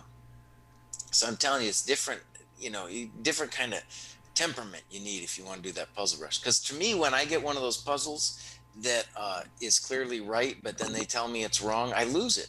I just, it ruins me for the rest of the day. The day's over, you know? I can't do it anymore. Yeah, but here in the game, black is taking over, isn't it? I mean, white missed the rook h5, the rook trade, and the black is just pushing the... Oh, Yeah, better I could have king. been pushing the pawn. Well, no, just king e5, king d6, and it's a hard Although life. bishop d7, by the way, I'm not so Oh, sure. that's true. Now king d6, boom. Yeah. Oh, we got questions now. Knight e4 maybe is okay, because then you always have knight f6, and you can stabilize things. Okay. Well, this is one of those cases that Nakamura prefers the knights, right? In blitz, you never know. Because they're unpredictable, right? Carlson would prefer the bishop, right? He always likes a long-range bishop in an endgame, I feel. And black really, I think, more than bishop and knight, has squandered his chances to, because he had a bunch of time where white had to bring his king in, and now the king has come back, and that was a big missed chance. The 2 pawns are fixed on light squares. Yeah, so bishop f5 is annoying for black to meet because of bishop g6. They say that the bishop is a long-range piece and better in positions like this. Whoa. E4 seems, I don't know about e4 though, huh? There we go. Isn't Under this pressure, yeah. Was it a pawn sack or a blunder? I think it was a blunder. Knight In the- e3. previous game we saw Kimmy really pushing for king activity, but here it's white that seemed willing to sacrifice the pawn for king activity. yeah, I think it was definitely a sack. He probably just didn't see knight d3 check. Yeah, But it's still not clear, right? not at all. Yeah. Knight b4 Yeah, and start one pushing race the is a pawn. coming. I think knight b4 and pushing the a pawn would be better if the bishop's covering c2.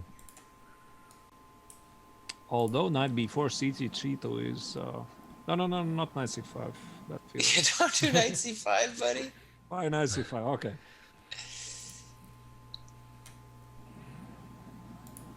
It must be so stressful for these players to know that they have grandmasters and international masters watching them play a complex endgame with 20 seconds on the clock. C7 title, watch the VOD, C7 title players going, no, no, no! Why would that be stressful? Okay, 96 is losing, so black cannot do this. That looks like a losing pawn endgame. Yeah, black's created a little bit of a mess here. I mean, it might be losing anyway. F4 followed by king d4 is going to be hard to deal with. Yep. There might be a trick. There might be some tricks. I don't know. It's going to be close. Oh, bishop h7, a little fancy. That's getting a little fancy footwork. Oh, Bishop nice check. trick. Very, wow, that was impressive. Bishop h7. Holy smokes. Look at that move. Yeah, under pressure. What about Poggiani. what about knight e6, f5, a3? Yeah, there you go, David. That's exactly a good question. She missed it, though, and now bishop c4, all the fun is whites now. Now all the fun is whites. Very hard for the a-pawn to now become a threat. Although it still might be some drawish chances here for black, because the pawn on a3 is so far away. Probably it's lost though. I mean, knight a6, knight b4. What about this? This is drawing, right? Oh, no. If you have to give up the bishop for the a pawn, would white be drawing or winning with those 2 connected passers on the king side? I just studied this. It's a draw. Okay. Depends where the knight and the king are, right? I mean, yeah. And now on knight d3. Okay, I think this is going to be a draw. I think so. G5, let's go. I would lose this 100% of the time with black after winning that bishop, if I should be so lucky. We've heard a lot about the value of the tactical training, and that seems to be a heavy focus from the coaches. Right now we're seeing a complex endgame. Are any of the coaches going to make endgame training a focus in the short amount of time that you have to kind of drill in on something like that? We're going to make them read the Red Scan Game Manual in 24 hours. Comments? It's a great book, definitely. I mean, everybody should study this. Kostya's biting his Bible. tongue over here. No. Everyone likes jokes. This should be a draw. I mean, Yeah, it should be a draw. I think we'll still see a mistake or two, though. That's my prediction. King h6 is a good practical try. Now you could play g5, and black has to be a little careful. 94 and 94. King g8. She was a little careful. She calculated knight c3, king h7, 94, and she could stop the g pawn. So it's good. All right. Well, let's pull up. Let's get a results table up here in just a second here. Okay. But she does have to find king g8. Doesn't have to, but it would be good if she found it. It would be helpful. Very f6 helpful. is also good, right? Whoa! What? That doesn't look correct. Wow! It's okay too. Maybe. I don't know if that's correct, my friends. F6. I don't know. There's a lot of danger. King h7. King h7, game over. Whoa. Oh, 5. What's going on? King h7. I love it. King h6. Go king h6. You're still Back to go king king h7. h6. King g8. King King h6. h6, king g8. Yeah. King G8. F7. Wow. King g8. I mean, that's difficult. And that's a draw. 5 seconds. But 98. She's 98 thinking. is also a draw, right? 98 is also a draw. Yeah. Oh, nice. 98 is a draw. Yeah. Yeah, King J was easy. 98 is class. No, I thought actually King g8 was class. I mean, Very nice. nice. Wow. Kimi with 2 super fighting draws. Amazing. That's right. Nice. Wow, so much time trouble in both of those games. Really kind of grabbing the spotlight in the time trouble part of the Swiss. So while the next games kind of get started there, we'll switch over real quick to the standings. We'll get a full standings scene kind of made up in future. But we've got them on screen right now. Currently, Chess Coach Net has 2 of 2, so he's the only one with a perfect score. Ponziani Master has 1.5 of 2.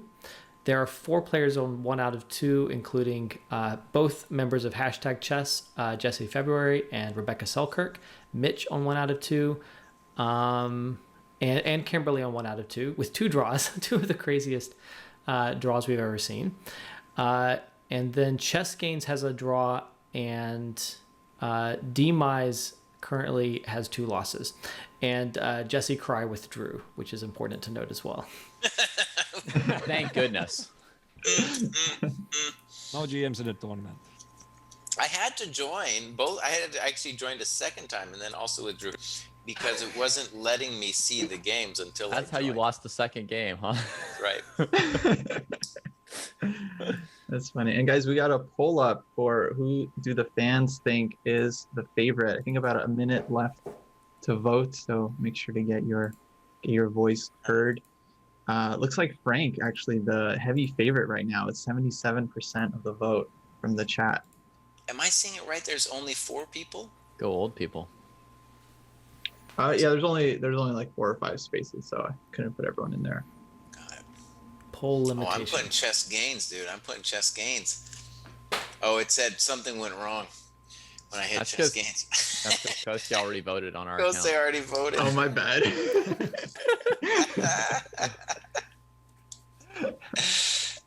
Whoa, somebody just voted 1,000,000 times for Kimmy. Nice. Yeah, you can vote with like bits and Dojo Gold and stuff. so- Somebody's clearly putting in bits because it's going fast, nice. that vote tally. That is definitely legitimate. This is Twitch. I mean, there are 3,000 people. Kimmy They could wins. just be voting, but yeah, somebody was pushing. Give me a little sure. Big surge from Lauren JW. Nice. Love the support. Twitch polls are definitely the most scientific method of polling. Yeah, exactly like real voting. Exactly like real voting. Basically guaranteed to be used in future presidential elections. Instead of going to the Supreme Court, because there's 8 people on it, they'll just go to Twitch, run a poll. There we go. I've got Frank's game up here again because he's been so interesting in the early phases. And he at least hasn't sacrificed a pawn here yet. Not that that wouldn't be the best thing for him because he's doing fantastically with his pawn sacrifices. But at least we're seeing maybe a different side of his play here, a more positional opening. And it's his opponent who is trying to just rip open the board here with an early g5 in a bishop b5 Sicilian here. Actually, this is something where I feel sort of as an expert because I've analyzed the Rossolimo quite a lot from White's perspective. And I can tell that knight f6, the third move from Black's side, is quite a rare move. And I like really this approach that White chose on e5. I mean, take on c6 first, the e5 knight, d5, and h3. So he specifically starts to play against this bad bishop on c8. So that's quite interesting. So What we're do you seeing think a of more G5? positional side of Franken. We're loving that too. Basically, he's kind of Yeah. living up to the coach expectations. Yeah, I like White's move g4 as well to stop this h5 g4 business. And a knight's headed to e4, which seems delightful. Is there an opportunity for knight f4? Yeah, knight f4 and h5 I think has to be the main idea. Black has to be quick. Something feels to have gone for White, right? Because knight f4 h5, that's a very swift attack. Oof. We can have a little self-mate, h5, king g3, hg, hg, rook h3 mate. Yeah, if we see king g3, I think Frank loses the favorite status. But now Trade hg, here, bishop bishop f5. f5. Yeah, That's yeah. bad news. White's lost. Yeah, White's pretty wrecked. So maybe g4 is a mistake, or rather, the idea is right, but knight bd2 was wrong to block. We should keep the bishop on c1 to stop knight f4.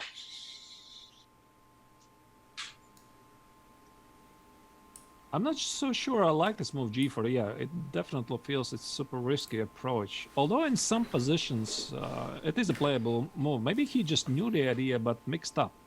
Yep, that's what it feels like. And Ponziani Masters, one of the two members of Chess Lifestyle, the YouTube channel here. I don't feel like we've seen quite as much of his games and play as maybe some of the other players, although we did see his time scramble. But he's got 1.5 out of 2. Frank's on 2 out of 2, so we're seeing the leaders right now. I really prefer bishop h3 to knight h3. Not letting the white king leave the h file yet. I mean, if I were black, I'd say I've prepared a whole party for you. Please stay till the end.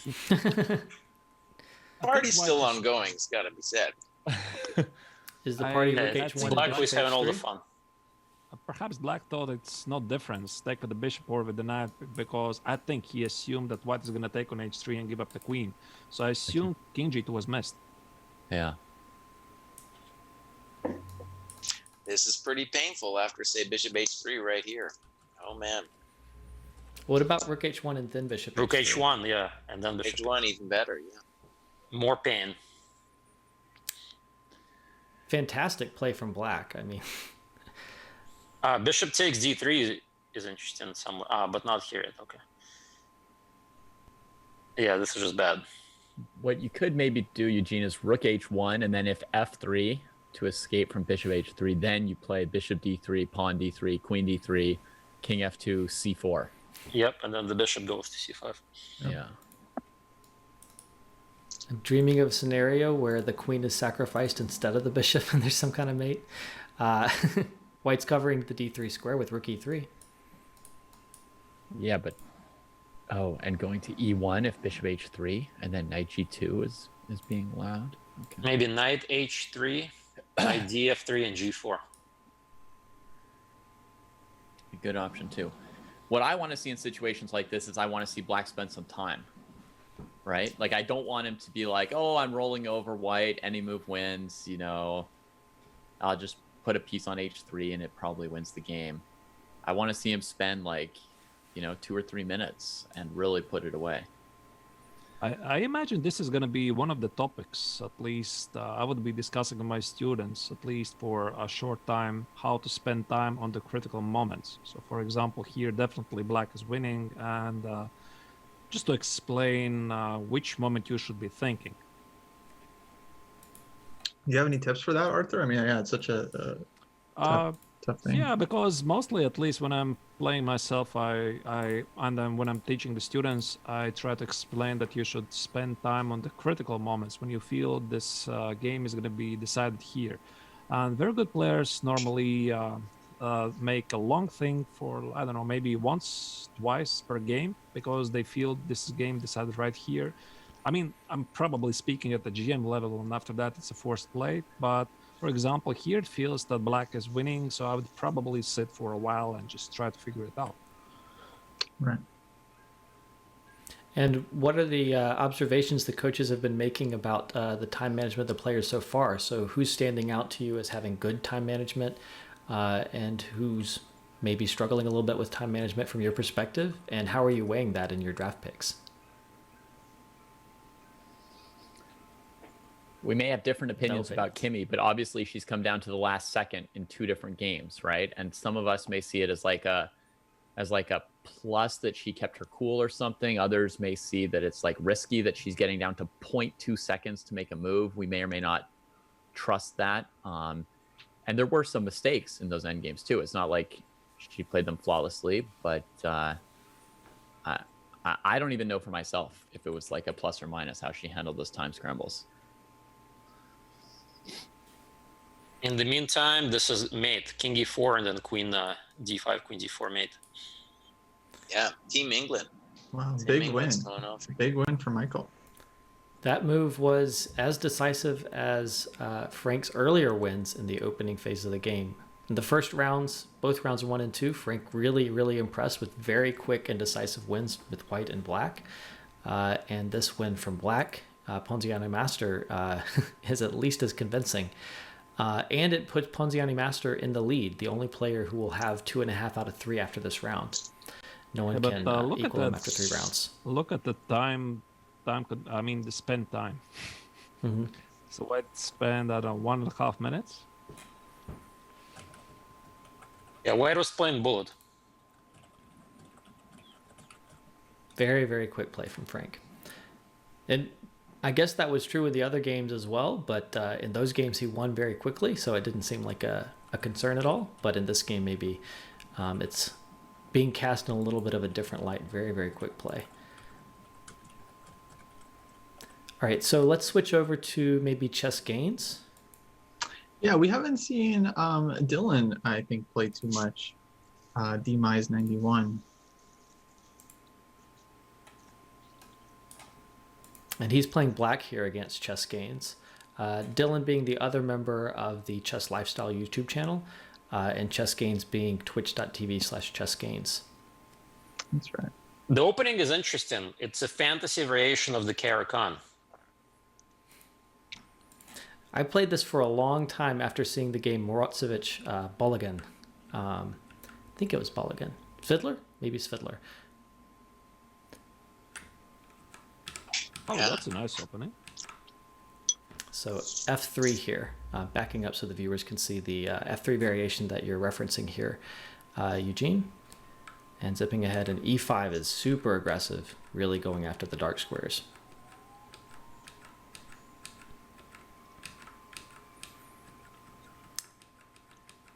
And we have an endgame. Back in the current position with the king feeling pleasant on F2 with no dark square bishop on the board. Is that fair? Do the coaches agree with that? Yeah, white is definitely a little bit better. The only misplaced piece is the knight on A4. Usually it's supposed to be on D4, but maybe knight C5, knight B3. Yep, and he just played knight C5. So he may actually has studied some Nimzovich, my system. Also, sometimes you come out with these very violent openings, like the fantasy variation, and then you end up playing a position like this, where you really kind of milk out your small endgame advantage. And Demise clearly knew what he was doing. A lot of those early moves he was playing pretty quickly, but then he got into a bad ending. One very typical mistake actually is that he castled. I have this problem. I feel like I see it again and again with my students and other people at this level. Is they go to the ending and then their hands want to castle, but the king is a nice piece.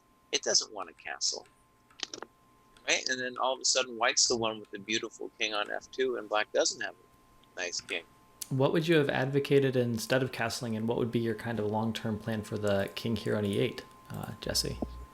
Well, it's a little tactical at this moment, but I think the interesting move for black would have been b6. So you're threatening bishop d7. And if bishop b5 check then you still play bishop b7, and then your king can come to either c6 or e6, depending on how you want to do it. But definitely, I feel like castles gave white able to fix the knight, and it allowed, then the king is just out. And white's, in a lot of ways, up a piece with that nice king on f2. Well, I definitely agree with Jesse there that b6 felt like important intermezzo move to fix this awkward position of the knight on a4. And that's the thing for with many people, that many people like to automatically castle because that's what you're taught. I mean, you have to castle, but I mean, you don't have to castle at all times, right? As the weakest player here, I would have castled. I would have done that very quickly. Maybe I would have considered castling queenside, not being too worried about the king safety. But I wouldn't have conceived of like a king d7, c6 kind of march. So that's a very interesting idea for me. I don't like the rook d8 move. I think it's too defensive. I think knight c4. When you have an IQP, as I'm gonna talk a little bit about Dorfman and the method, right? You know that long term things are not looking good for you. So playing passive chess is not good. So you should look for active chess, dynamic chess, such as the earlier move b6 or knight c4. Here, knight c4 is still an option. And Eugene, could you kind of give a elevator pitch for Dorfman's the method here for people in the chat who haven't heard? For those of you who haven't yet watched our show with between the two senseis, Jesse and Kostin, and I joined their show. We talked about, 6 methods, Jesse, in chess? Mm-hmm. That's right. Where I'm not going to go through every single method. I mean, that's a separate conversation, but a brief summary is that Dorfman, for those of you who don't know him, he was a former Kasparov coach. So obviously Kasparov, a world-famous former world champion. Dorfman was his coach, and then they parted way, and then he pretty much single-handedly raised Etienne Bacrot, this top French player, top 20 in the world at some point. And through this process, he developed this approach called the method in chess. He actually wrote a book or two about it, where he says that based on statics and dynamics, you should be able to figure out what your sort of algorithm is, right? Whether you should play for sort of improving your position, long-term goals. If, let's say, you have beautiful center and 2 bishops, or if you have static problems like an IQP, you should really change things up, because with natural play, you're going to be passive and eventually may lose the game. Sam, can we jump real quick to Mitch's game? We can continue talking about the method. This would be my elevator pitch for Mitch as someone you should pick. The guy he's been studying this Chessable course. He's a Chessable fiend.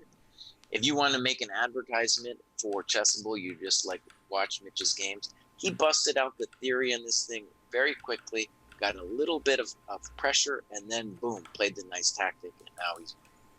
Yeah, that's lights out, right, Jesse? Rookie 2? Yeah, the lights out, and we should go back. I mean, Jesse February is just trying to play normal chess, but then you're facing a Chessable machine, and that rook f1 was poor. She needed to take on e4, but she's already under a little bit of stress and had significantly less time on the clock. And that's the terror of when you're playing the Chessable machine. It's like, oh no, the guy hasn't even spent any time yet. That's where it gets really psychologically hard to deal with. And then she blundered with rook f1. And Fantastic. then, lights out. Yeah, so this is the 7th approach that we haven't discussed, Jesse. The 7th approach. Memorize everything you can memorize, including the opening so deep that your opponents will not survive to the end game. and that was actually, so we just plugged our show. We did this show a week ago, really interesting. And Mitch wrote in, and we were talking about the 7th method, which is just to study Chessable until you're blue in the face, which he's done. And, there's been several games. I am not a big fan of studying the opening. Mostly enjoy it myself. But Mitch is really really brought it. And now he's just winning. Actually, here I just wanted to pinpoint whoever is going to be working with Jessie here. She's playing with white. Then I think I can explain this move Rook F1 with just a simple idea. White wants to keep his 2 bishop advantage. Mm-hmm. And I think that sometimes players tend to over-evaluate the importance of the 2 bishops. And this knight on e4, it's by no means worse than this bishop on c2. It's even better. And it was high time to sense the danger that was incoming, and white just missed it. And that's kind of similar to the mistake that Mitch made in the first game, right? Where he very quickly in 7 seconds played knight takes f5 because he didn't want to give up his bishop, and he actually got his bishop trapped. Same kind of thing here. Personally, when I make these mistakes, I feel like what's happening is I'm thinking logically about what I want and not about what's actually going to be on the board after I make the move. And in this case, it's over, right? Yeah, it looks real bad. Yeah.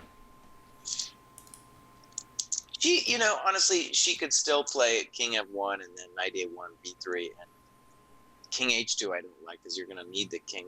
It's a similar mistake that we were talking about earlier with who was it?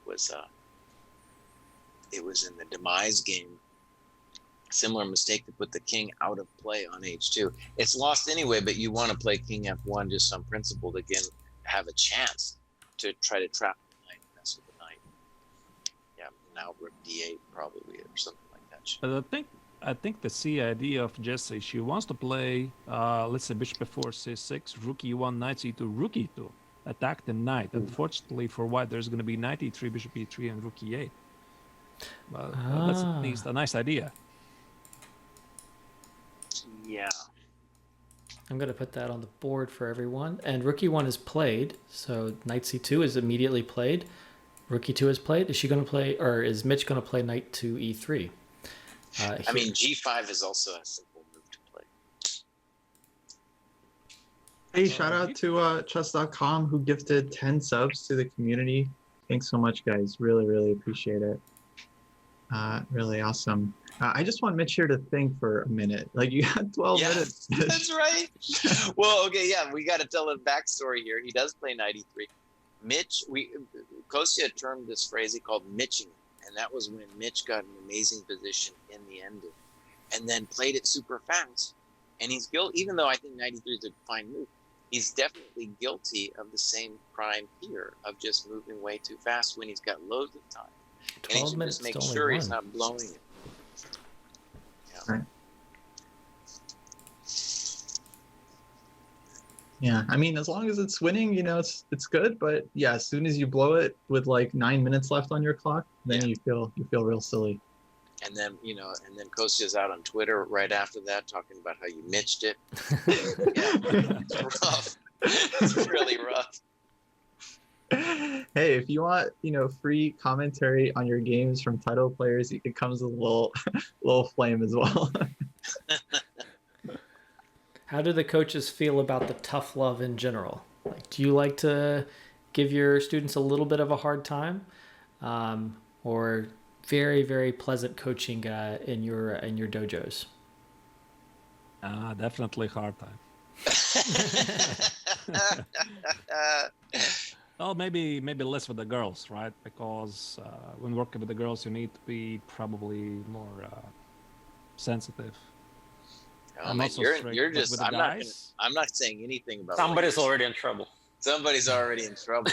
Not me. Let's get Alex in here. Let's just say, let's not dig this hole. Alex, what do you want to contribute?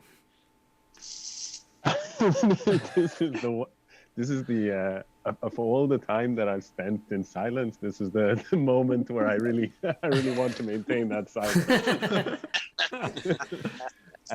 No, I mean, I started off as a coach, and I was I had been used as a player. I don't know if you guys can relate, but I'd been used as a player to sort of constantly chastise myself for every mistake I'd make on the chessboard, right? A bit like how Kasparov would speak of, you have to be really critical as a player.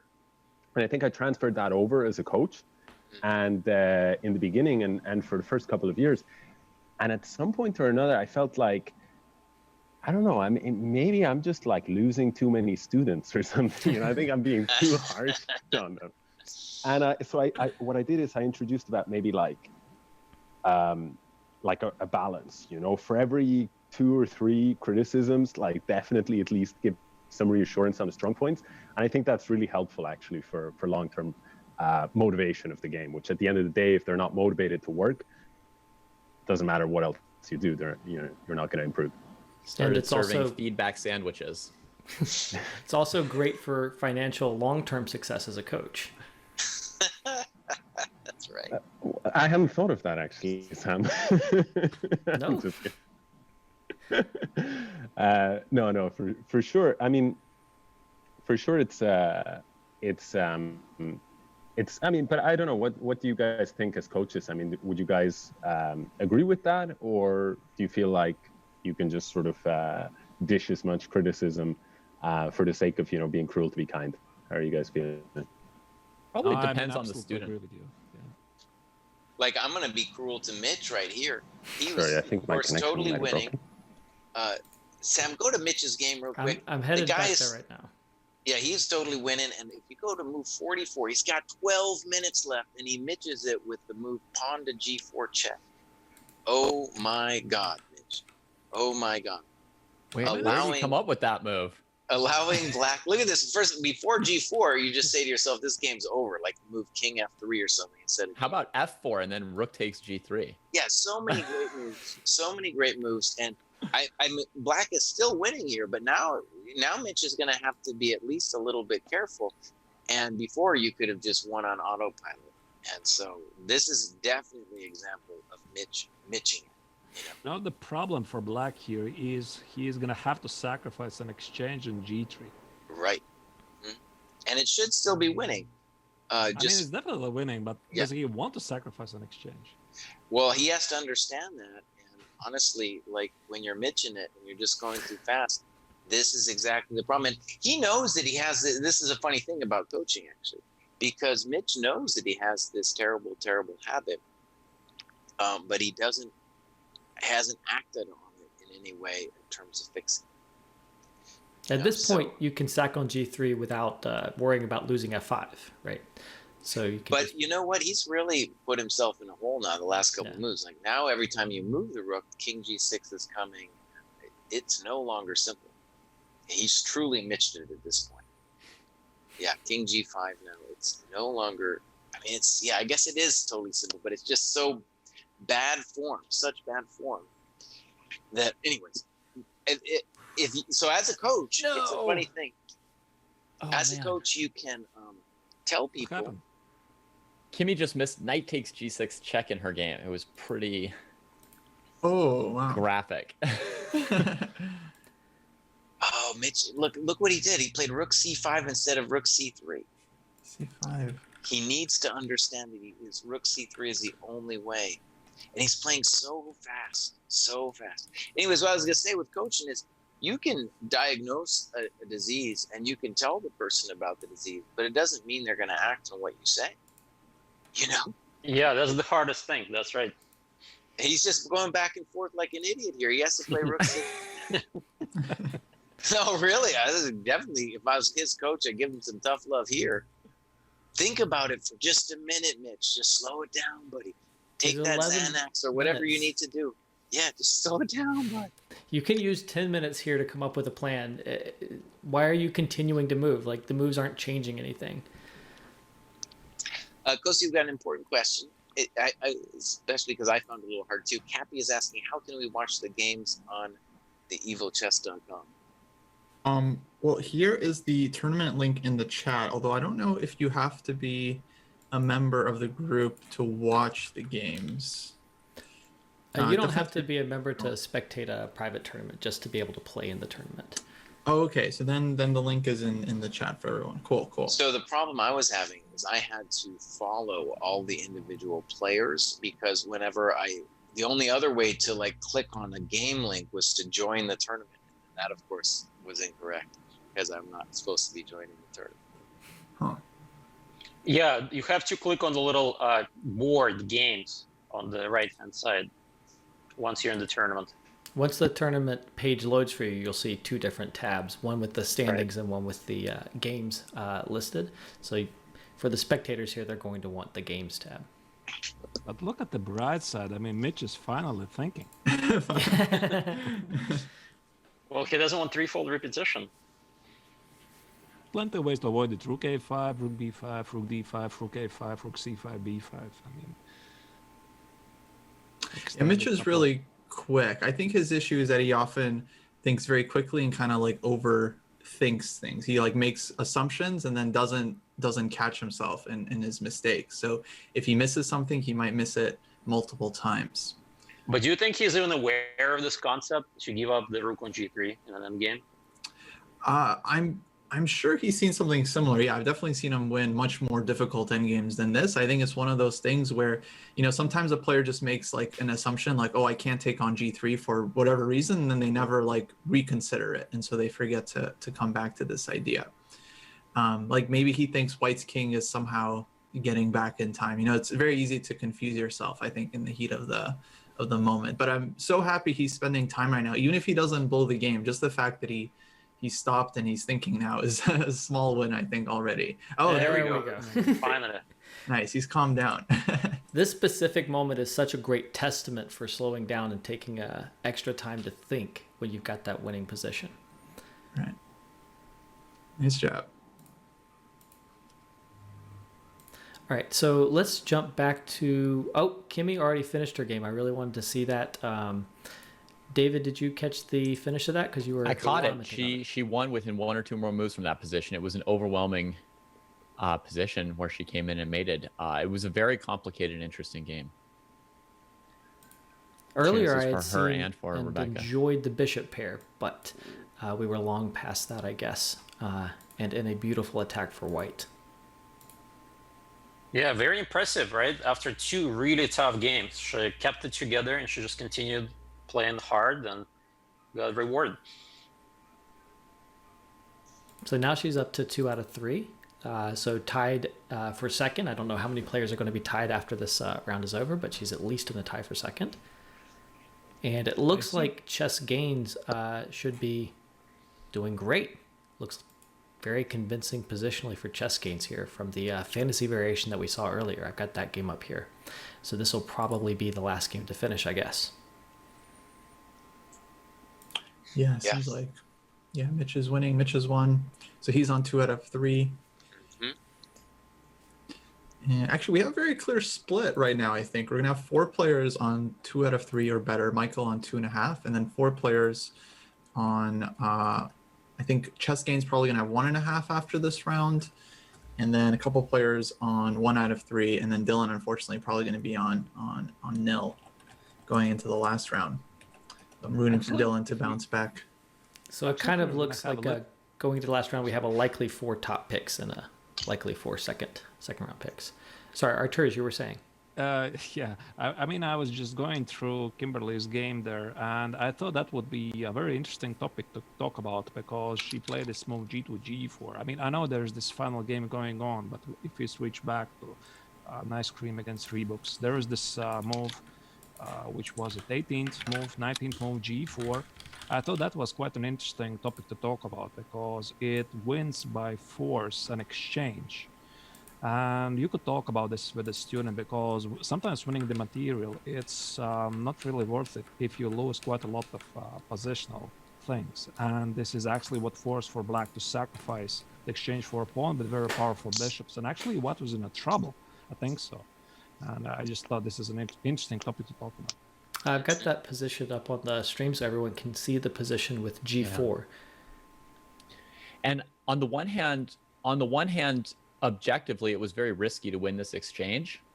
But then on the other hand, she then outplayed her opponent in the wild position she created. So it's like a plus and a minus there. At the same time, I noticed that instead of playing g4, she could play bishop takes h6. And then after black recaptures, play b4. As an alternative to playing riskily. And then black's structure kind of collapses in the center and the rook is still weirdly placed. on either h5 or h6, or the queen's weirdly placed on h6. So I think she would have a huge advantage if she played simply. On the other hand, she did play the position she got well. So Right. And after winning the exchange, she managed to win in only 10 more moves. Black tried for h5, and then captured on g4, and suddenly the attack was launched on the h-file here.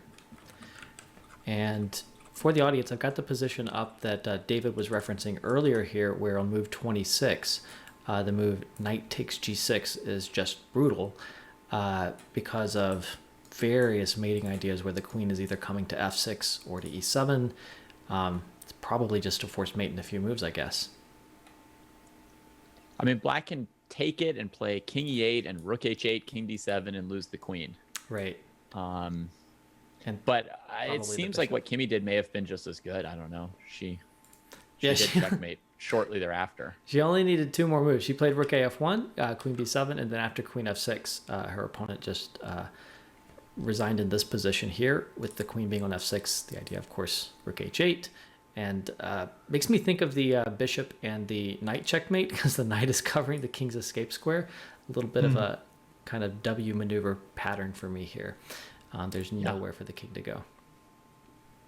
Yeah, Kimmy's showing that she knows how to use all the pieces in the attack. I think it's a demonstration for the coaches. Yeah. Ghosty, I got an odd question for you. It's going to seem like just a weird question, but I promise it relates to today. Are you a fan of Settlers of Catan? No, I never played. I've heard of this board game, but actually, as a dedicated chess player my whole life, I've always found board games a little bit silly. And because in Settlers of Catan, they do this thing at the very beginning of the game that we're doing today, where the first person gets the very first pick, but they also get the last pick. Oh, smart. Snake pick. And I don't know, I thought maybe that's how someone came up with this amazing picking order that we've got here, right? And the number 4 gets to pick 2 in a row, which is an interesting strategic option in itself. Well, I have suffered through playing Settlers of Catan with Jesse. And I can say that this idea of drafting this order doesn't just come from Settlers. It's a pretty typical way of doing drafts.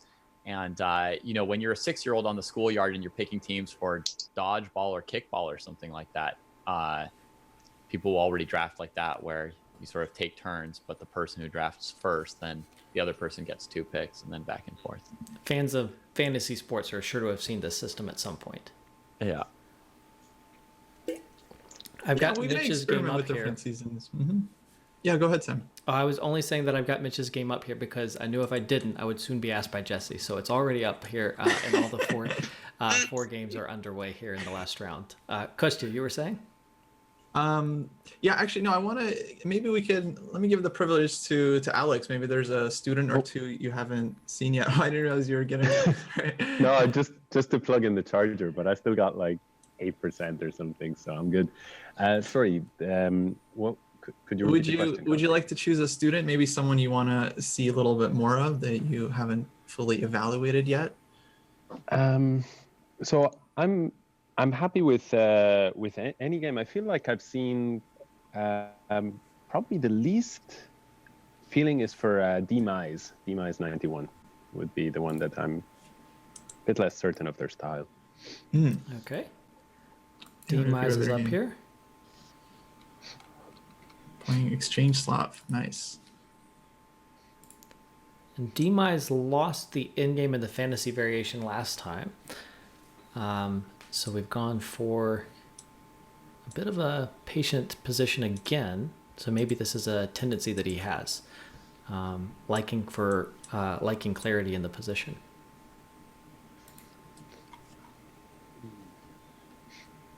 Oh, go ahead. Sorry. No, I'm just curious. I'm seeing here this bishop f4 setups.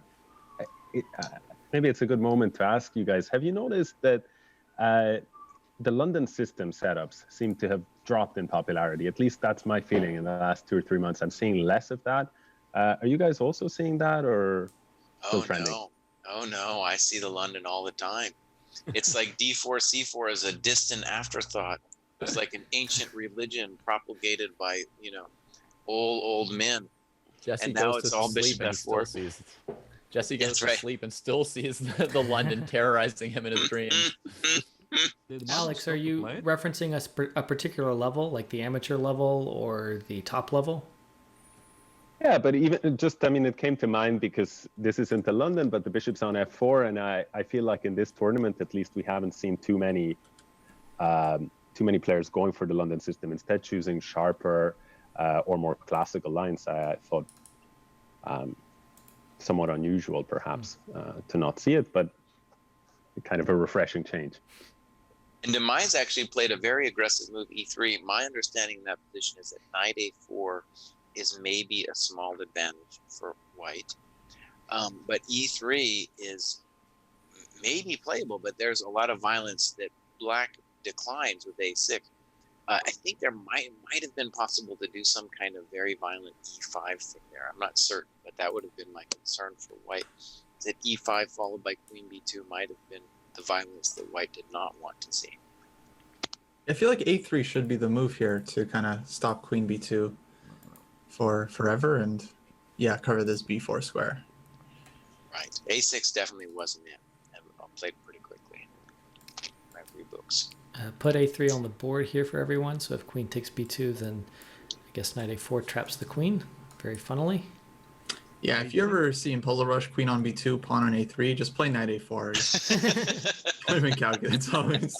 I think Rebecca's thought process was like this. I mean, after e3, obviously, what happens after queen takes on b2? White just plays knight b5. There's a fork on c7. Apparently, white is prepared. So this is why she plays a6, not threatening to take on b2. So this is why she didn't even think about the move something like e5. e5, whatever it takes, and then queen b2, bishop b4, calling the bluff of white, apparently. Right. I think that's a bluff. I mean, I don't know. Right. I guess so, yeah. Or even maybe there's an argument for taking on b2 first and allowing knight b5, and then Yeah. when it's too late for And white. then e5. E5, yeah. That's right. But also it's funny because she played queen b6 with so much confidence. To me, Right. it feels like she knew the line, right, Jesse? And then all of a sudden after e3, it's like she's out of book. You know, Well- she spent 2 minutes on queen b6. No, after e3 though, because after e3 was the big. Okay, fair enough. Yeah, she thought about e6. I get it. Kostya, is there any particular incentive here for the players to win this tournament?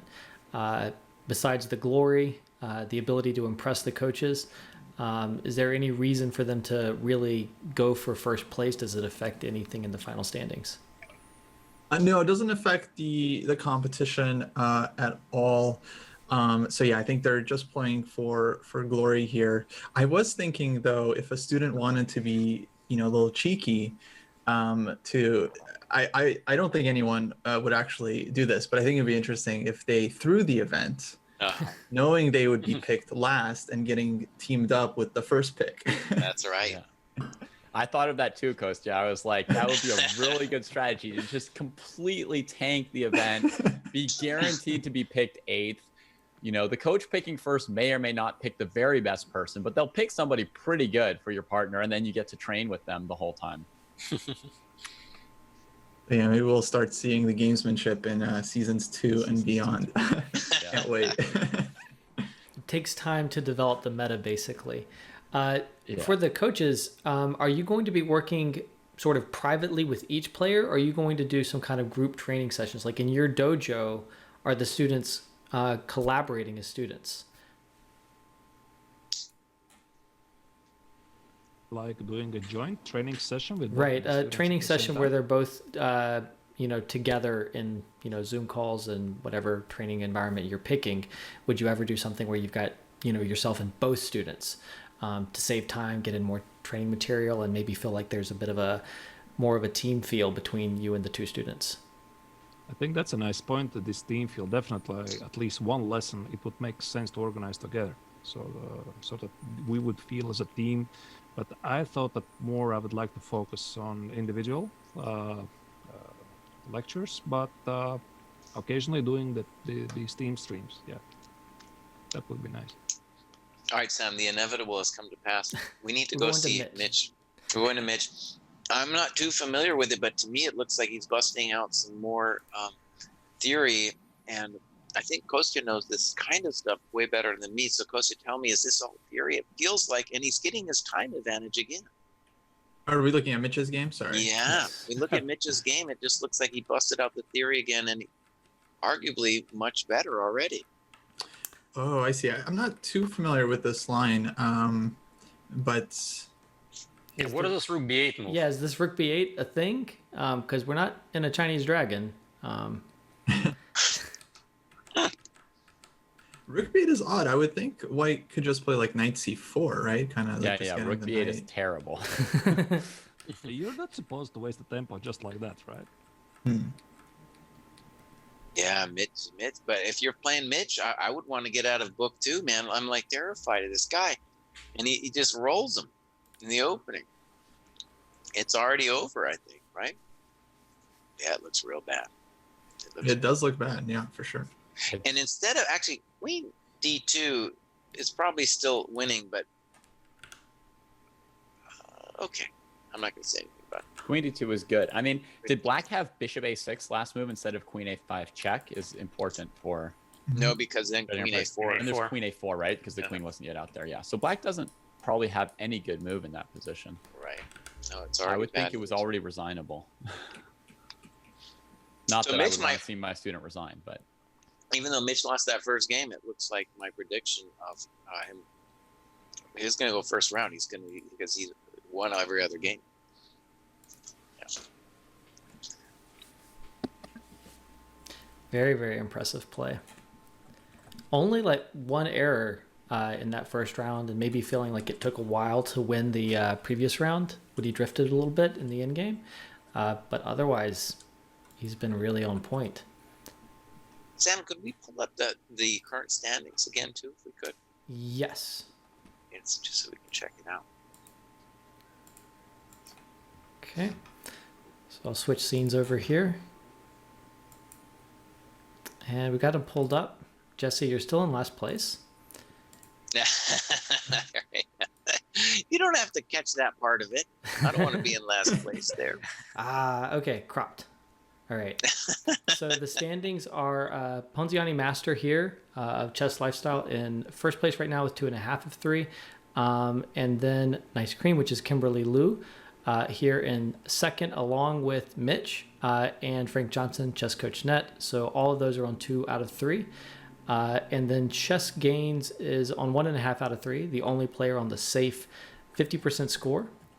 And then both Rebecca Selkirk and Jesse February of Hashtag Chess are on 1 out of 3 right now. And then Dylan is on 0 out of 3 at the moment. And I think Dylan came in here with the lowest rating in the event. So he's kind of fighting up. He's punching up here in the tournament. He's played some good chess, but hasn't been able to get on the board.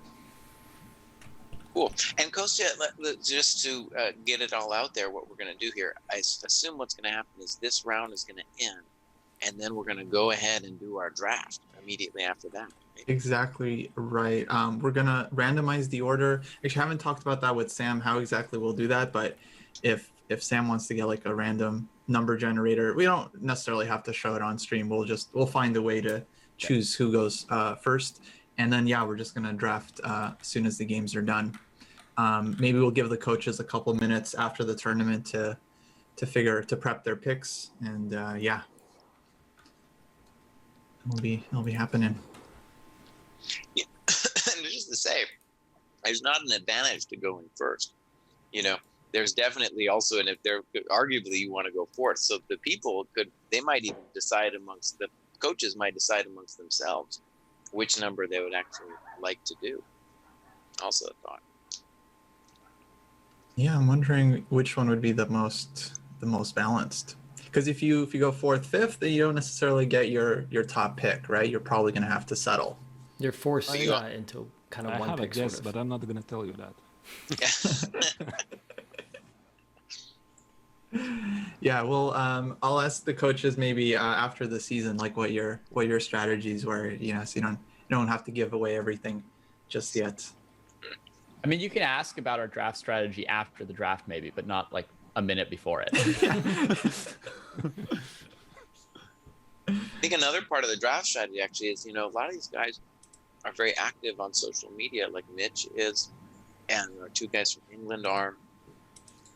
And I feel like it's kind of an interesting thing as a coach, imagining how much time your student has available for chess. And really, like those guys from England and Mitch, yeah, they're studying a lot, yeah. And you think if we got them off social media, it could be even more? Maybe if we got them off. Mitch just played a move. Actually, I don't promote your coaching though. Yeah. Mitch played a move I'm not thrilled with, and he played it quickly, so he might be guilty of mitching it. If we could pop over there to Mitch's game. I popped back. Knight C4 on the board. Knight C4, and to me, I don't get. I might be missing some, but to me, it seems like after Knight D5, maybe Black is somehow holding on, whereas after Knight B5. Knight D5 would be met with Bishop C4. So, unless I'm missing something dramatic that Mitch has here, Knight C4 seemed inaccurate. And again, Mitch is playing Rook C1. Yeah, Rook C1. Really, I don't get the point of that. Total Mitch maneuver here. Whoever is coaching Mitch has a diamond on his hands, but has to somehow get the kid to slow down. He's not a kid. But, when you're as old as I am, you get to call people kids. He needs to slow down. That guy needs to slow down. How much is White better at this point in the game? I'm not sure. After Bishop takes A6, I'm not even sure if he is better at all. I don't get it. And Bishop takes A6. You should basically just snap that down. Bishop A6, is there Knight E6, Bishop A6, and Rook C8 check? That's what he's going to have to think about. Yeah, that's a clever idea. I'll put that on the board so everyone can see this. That's from Kosi doing so much puzzle. You actually saw it instantly. Is it possible Black can to just play Bishop takes D6, but like King up? Exactly. Just take on A6, then on Knight D6, move your king, and then you're developing the Rook to A2 in a moment, and it's... But it feels like he had better, yeah. I guess White can bring the knight back to C4 to avoid the light squared bishop trade and avoid Rook A2. He played King F7.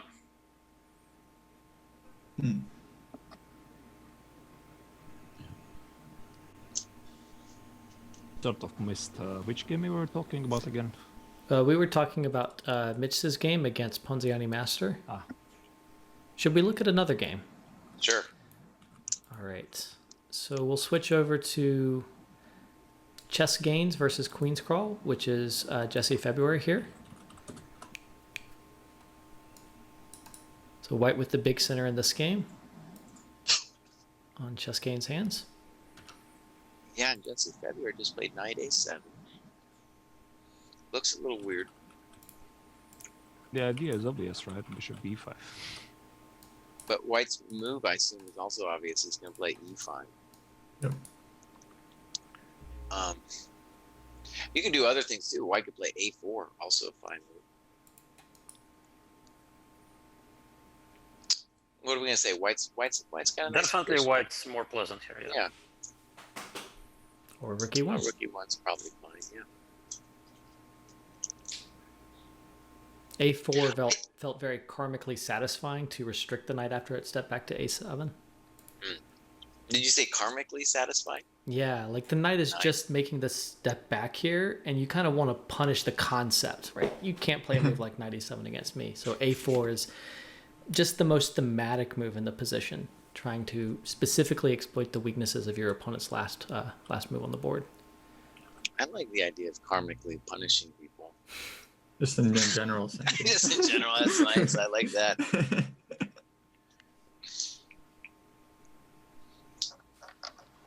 I think this is a good opportunity for Jesse February. Like Kosi said, we've done some streams on CoChess with her. I think actually, Kosi, you're going to do one tomorrow with her, right? I'm not sure if she's on the show tomorrow on CoChess. Anyway, so she's on this show that we've been doing, and I think this coaching opportunity is a good chance for her to work with some people to really improve her game, because she's got a lot of potential in terms of playing on her national team. And I think she is pretty serious about studying and training, and definitely she can start thinking about WGM next, and climbing the ladder up and the whole dream of playing for the Olympiad team and such is so beautiful that I think this is a good opportunity for her to get her chess right.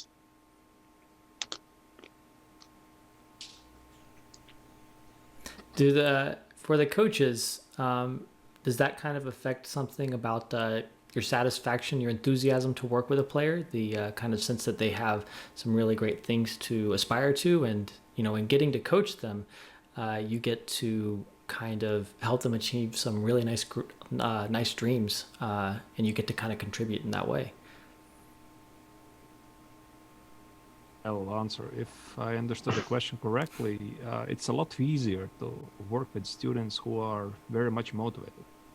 Of course, because when the student is very much motivated and he wants to achieve something, then it's super easy to work.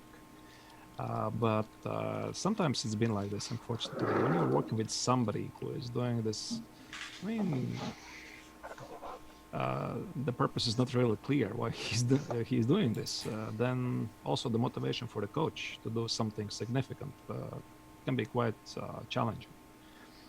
So here Jessie definitely has very high ambitions, and she's looking forward to improve herself. And I imagine for any of the coach here who is going to work with her, the motivation is not going to be a problem. And a lot of motivation in this game to finish on 50% score, get a win, right? There's just a huge difference between 50%, 2 out of 2, and 1 out of 4. Just feels so much better to finish with that win here. And it's a great position to try and do that. Right.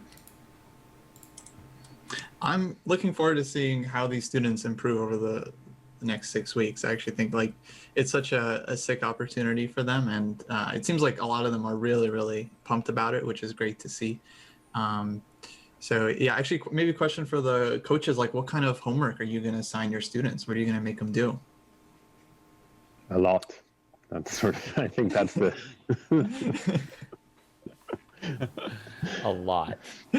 But I agree that if the student is motivated, they actually will ask for homework rather than the other way around. If you give them too much homework and they're not really interested, that's actually going to be impacting them in a negative way. Yeah, but I think it'll be interesting, because my understanding is there's no cap on, certainly no cap on how much homework is given, but also no cap on how much one-on-one or group work to be doing. So maybe I should confirm, Kostya, that's the case? Or... Yeah, that's right. Actually, let me just clear it up while we have all the coaches here. So we ask that each coach streams at least one lesson with each student per week. You can do more, and if you do more, we would encourage you guys to stream that as well. But it's not 100% necessary, because of course, you can't always stream, but you still want to do the lesson. I don't think we're going to prevent you from helping out your student. And then for the coaches, we ask that none of the coaches watches anyone else's lessons. So we can't really restrict this, for the students, we have no way of knowing, but for the coaches, okay, honor system, you guys don't watch each other's lessons. You focus on your own students. And and then as far as what you assign them, what you have them do, that's between you and the student. And we have a question in the chat here. Will this be on the ChessDojo channel? And I think except for maybe David Pruis here, it should be on your personal channel. So this is a great opportunity for the coaches to mention their channels where people can go follow them and be able to tune into the lessons with the students. David, are you using the ChessDojo channel for your private coaching? Yeah, it's been a long time since I've used my channel, but I imagine I'll have to use it sometimes when Jessie and Kostya are streaming, so I'll probably like occasionally have to use DProofs, but I'll mostly stream my lessons on Dojo. And Eugene, your channel is GM Perelstein? Yep, just my name, Eugene Perelstein. Yep. And Alex, you're using your personal channel or are you using the Chess Factor channel? Personal channel, and it's just my surname, Astani. And Arturs, you're using... I'm not very original. Yeah, my Twitch channel name is GM Nexons. I mean, it's very easy to find. So. The hardest thing about finding a titled player's channel is knowing whether or not they included their title in the Twitch channel name or not. Do we add the GM or don't we? But really, you've just got a couple of tries there, so it shouldn't be hard to locate any channels if you're forgetful in the moment. So everyone in the chat, you guys should follow the channel so you can tune into the lessons and really get a sense of all of the coaching techniques, both the ones that have been mentioned and also the ones that maybe coaches are holding back here as their private secrets, their little novelties to unleash on their students and get the most out of them. Yeah, I mean, literally, if you're somewhere in the 1800 to 2000 range and you're like, why didn't I get picked for this show? I want to be on the show. Pick me, pick me. Just watch every single lesson that gets streamed and it'll be as if you were on the show. I mean, you won't get to play the championship at the end and get the honor, but you'll get all those, millions of free lessons. So and as a reminder, you can benefit tremendously. Right. And as a reminder for the audience, this is the first season and this is focusing on 1800 to 2000 level players, which all of these 8 participants are, or they're close to that at least. But there will be future seasons and those will focus on different rating ranges. So they'll have different instructive points to pull out, and there will be more opportunities for fans in the chat who really wish they could have been picked, but are in a different rating range and weren't really eligible for the season to be competing in future seasons. Yeah, we're basically going to run seasons more or less every 2 months or so, and we'll do a 200-point class each time. Next season is still TBD, but yeah, we'll do the 1400s at some point, the 1600s, the Masters. We're going to hit everyone. And we'll have new senseis for future seasons as well. But of course, at some point, we'll do a winners season when some of the winning coaches come back and compete against each other. I saw some questions in the chat about the lessons being scheduled. Yeah, actually, what we'll do is if the coaches can let me know ahead of time when you guys planning on doing your lessons, we'll put up a schedule on Twitter and stuff, and fans can track down each of the individual lessons. But in the meantime, just make sure to follow everyone on Twitch, and you'll get notified when they go live. Another question I love here from the chat is, for the coaches, is there a difference between calculation training and tactics training? So are those the same thing or are those different things? I think they're definitely different things. I mean, some common elements, but tactics training is you are supposed to spot a specific idea, and in calculation, it not necessarily involves tactics, right? I mean, you can just calculate specific things. Sometimes it can be quite similar, but I guess you could do it in one session. Yeah, like calculating, for instance, king and pawn endgame, especially where both sides have pawns running, right? That's pure calculation and actually trains a very deep calculation. Feels like maybe tactics training is a little more pattern recognition with a clear solution, sort of. And calculation can challenge a lot in a lot of different positions. Yeah, tactics trainer, basically like puzzle rush would be a good idea for that. What do we feel about the transformation of this position here on the board? A lot has happened since we kind of commented on the position. The center has liquidated a little bit. At least White's d4 pawn is gone in this position. And sorry to cut across, Sam. It's interesting that you mentioned you were discussing tactics, because here there's definitely a tactical move to consider in rook takes c5. So maybe White is looking at this. Sorry, excuse me. My mistake. I've been fascinated by this particular game here with rook takes c5 and bishop to d4 to follow. And for me, it's like a nice example of the split between tactics and calculation, which is, we're seeing rook takes c5 as the tactic, and then now we have to get into more calculation stuff. Bishop b4, bishop c4, you move the queen. Is there some resource like rook b5? All of this kind of stuff. So I thought this was a nice example. So maybe the dichotomy here is a little bit like rook takes c5, rook takes bishop d4 is kind of tactics. I recognize this pattern here. I can trade and I can set up the skewer. But then there's a lot that can happen after this. And this is really calculation, looking at all the different possibilities and trying to come to some assessment. But a4 on the board instead here. And Mitch actually won his game against Michael. Yeah, Mitch did it. And looks like Kimmy has defeated Frank. So big results on, on these boards. So Big Frank results. lost 2 in a row, right? Yeah. After such a strong start. Mm-hmm.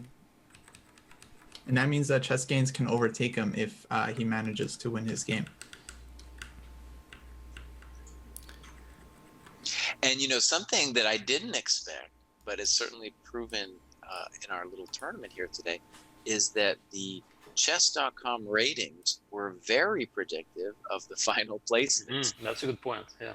I wouldn't have thought it because, people play on lead chess, they have all these other things, but no, it turned out to be very predictive of where people This stood. 30-second move, rook 1 to a6. I don't really follow. I just try to understand, and Which game is that and which move is that? Chess Coach Net. Okay. I'll pull that up so everyone can see White that. Is, just bare. I mean, visually at least. Okay, he's still missing a pawn, but the king is very weak, and suddenly rook s6. I mean, Oh, what a weird move, yeah. Totally weird move. And which move number was that? Doesn't even feel like a mouse slip. 32. No, he wanted to play rook a6 on the previous move and then b6 check, but saw something like rook a6, bishop c5. So he tried to change the move order and play b6 and then rook a6. Just miscalculated. All right. That's the kind of terrible thing that just ruins a chess career. I mean, seriously, there's everybody's had moments like that. And I don't know how. Maybe there is some thoughts about how you train yourself not to do that, but that one mistake changes the result of your tournament drastically. Right? You just lost it. Out of 4 games, you lost one you shouldn't have lost. Oh, really painful. It still Really, looked everyone kind of has good for painful black, memories, right? But not give up a rook good.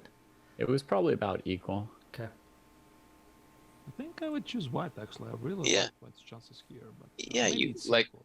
rook a8 is, I don't know, it's kind of hard to meet Yeah, it. rook a8, double the... I mean, rook a8, rook e8, double the Yeah. rooks. It felt risky for black. But okay, rook a6. Rook a8, rook g4. Get out of the rook pin G4, I and didn't develop see the that. bishop and... I didn't see rook g4. Okay. But even there, you'd play g3, and white's fine. There's nothing wrong with white's position. Rook e8's still going to come. The h6 pawn is weak. True. Right. Oh, let's jump to Demize's game. He's about to have a nice checkmate on the board. And this is his first win. His Yeah. first win, making it in the final round. Yeah. Looks like rook b5 here should do the trick. Yeah, rook b5, rook a5, queen a5.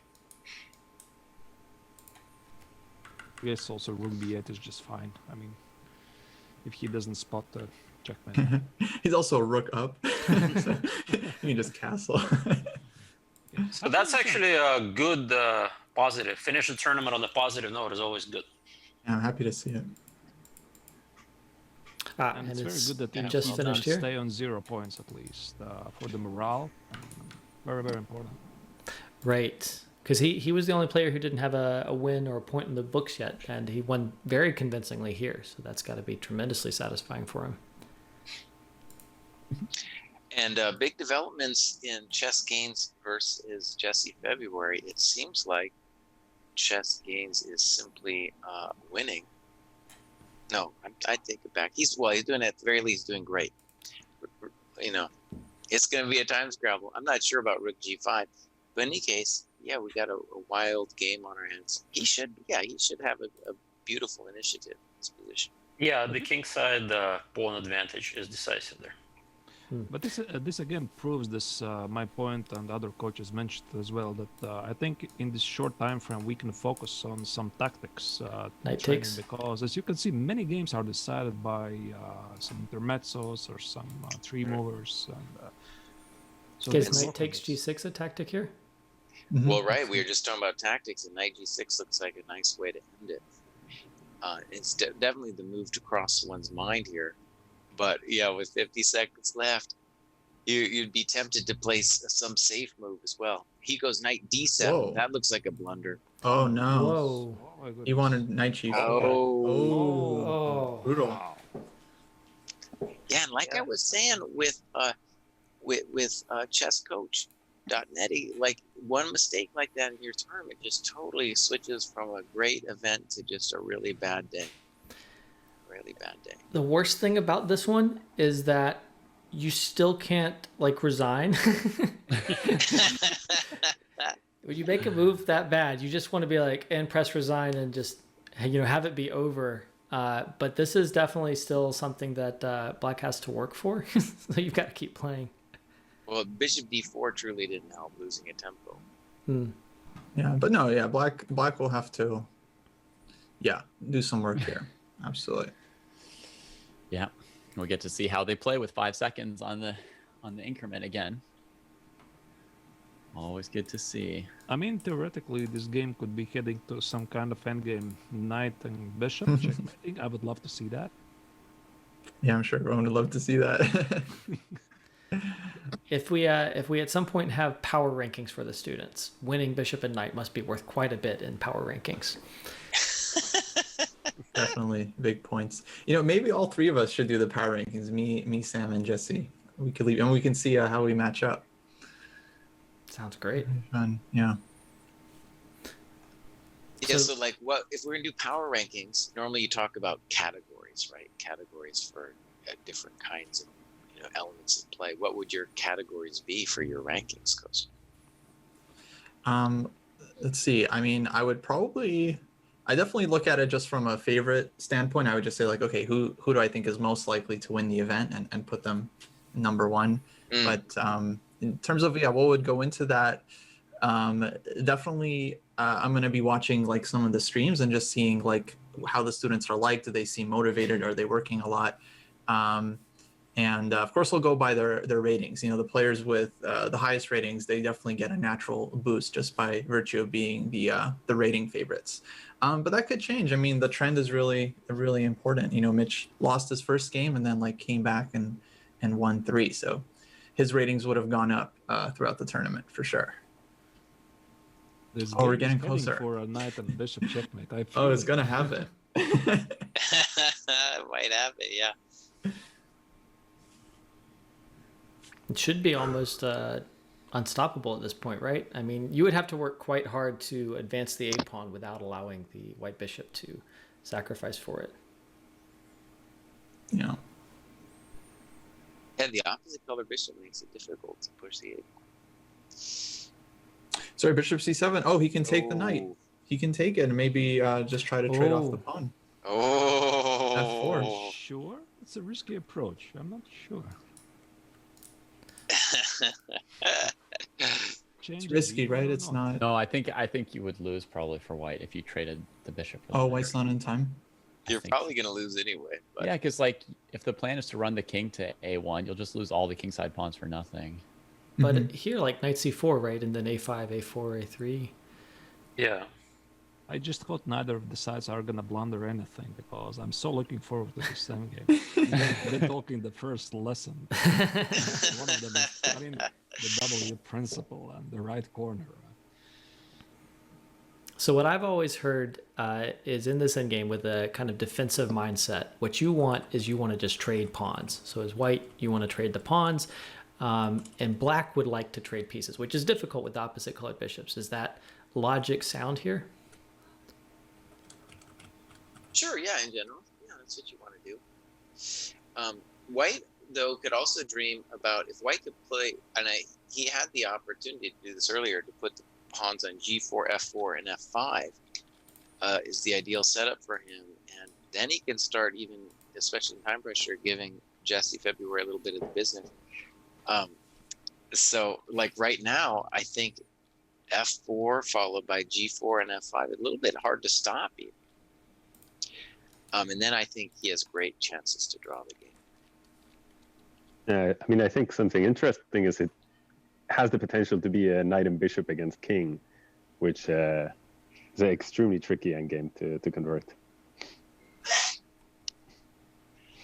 I think it would be maybe a nice practical idea. Just give up your kingside pawns, worst case scenario, like play, say for instance, bishop back now, a5, and then if black were to push a5, now f5 check, and you would get this this endgame. F5 right away. Yeah, I would have just Don't gone avoid. F5 already. Oh, and bishop F1 is a mistake because now G4 is possible. E4 looks even better. Okay. I thought with the knight on d6, Oh, he did it. It was possible did to it. attack the pawns and force them onto dark squares and blockade them.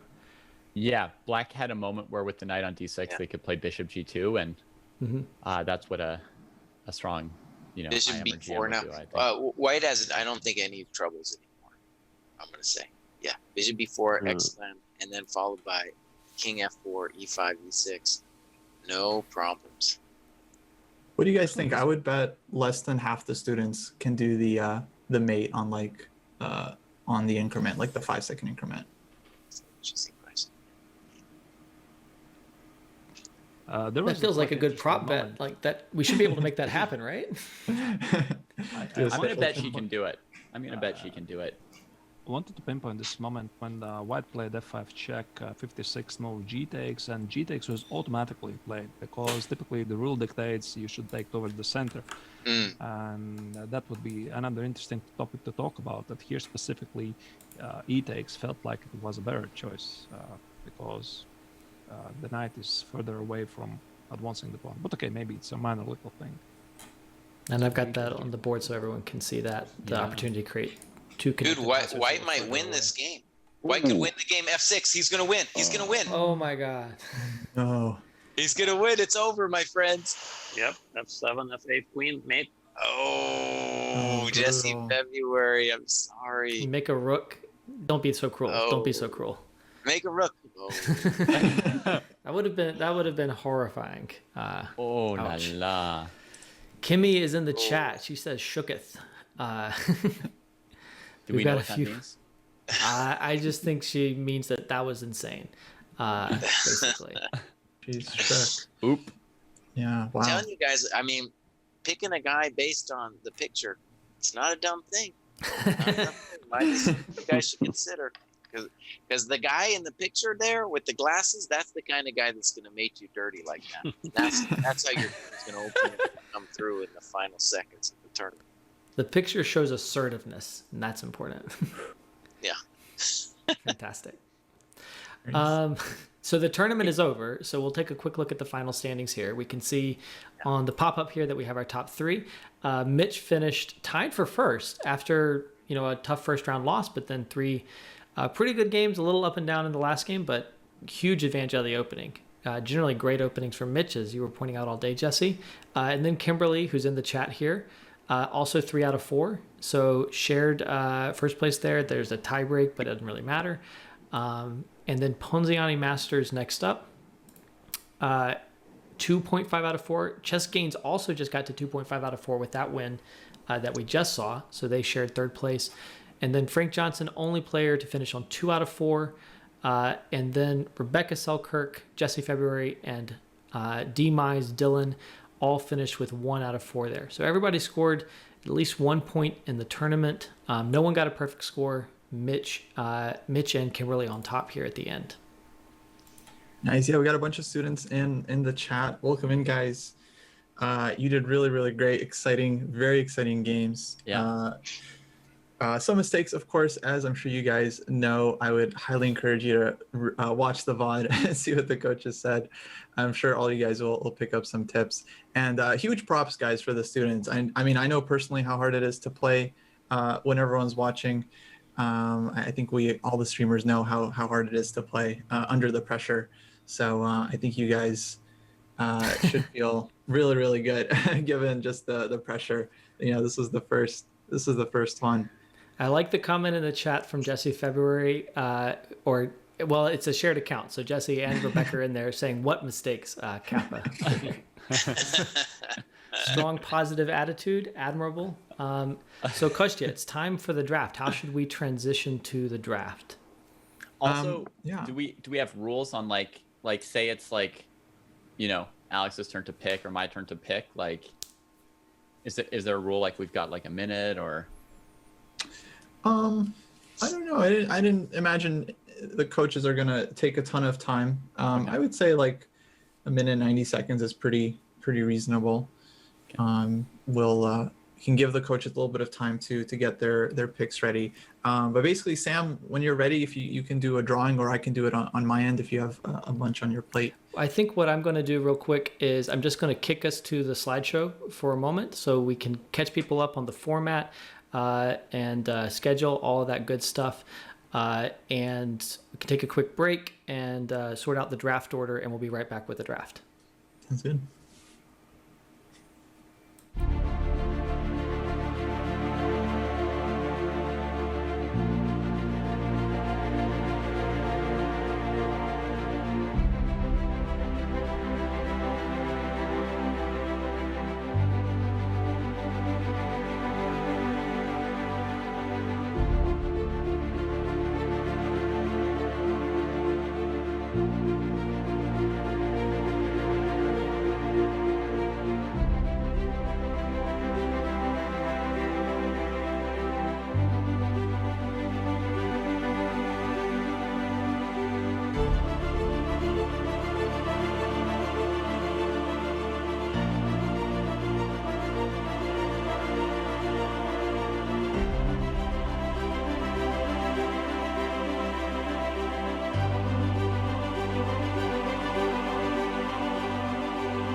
All right, welcome everybody. We're back with different chem positions, but we are going to move on to the draft picks at this point. So we've had 4 rounds of a Swiss system tournament, and now it's time for the coaches to pick their players. So I'm going to read off the draft order real quick. It was also just posted in chat.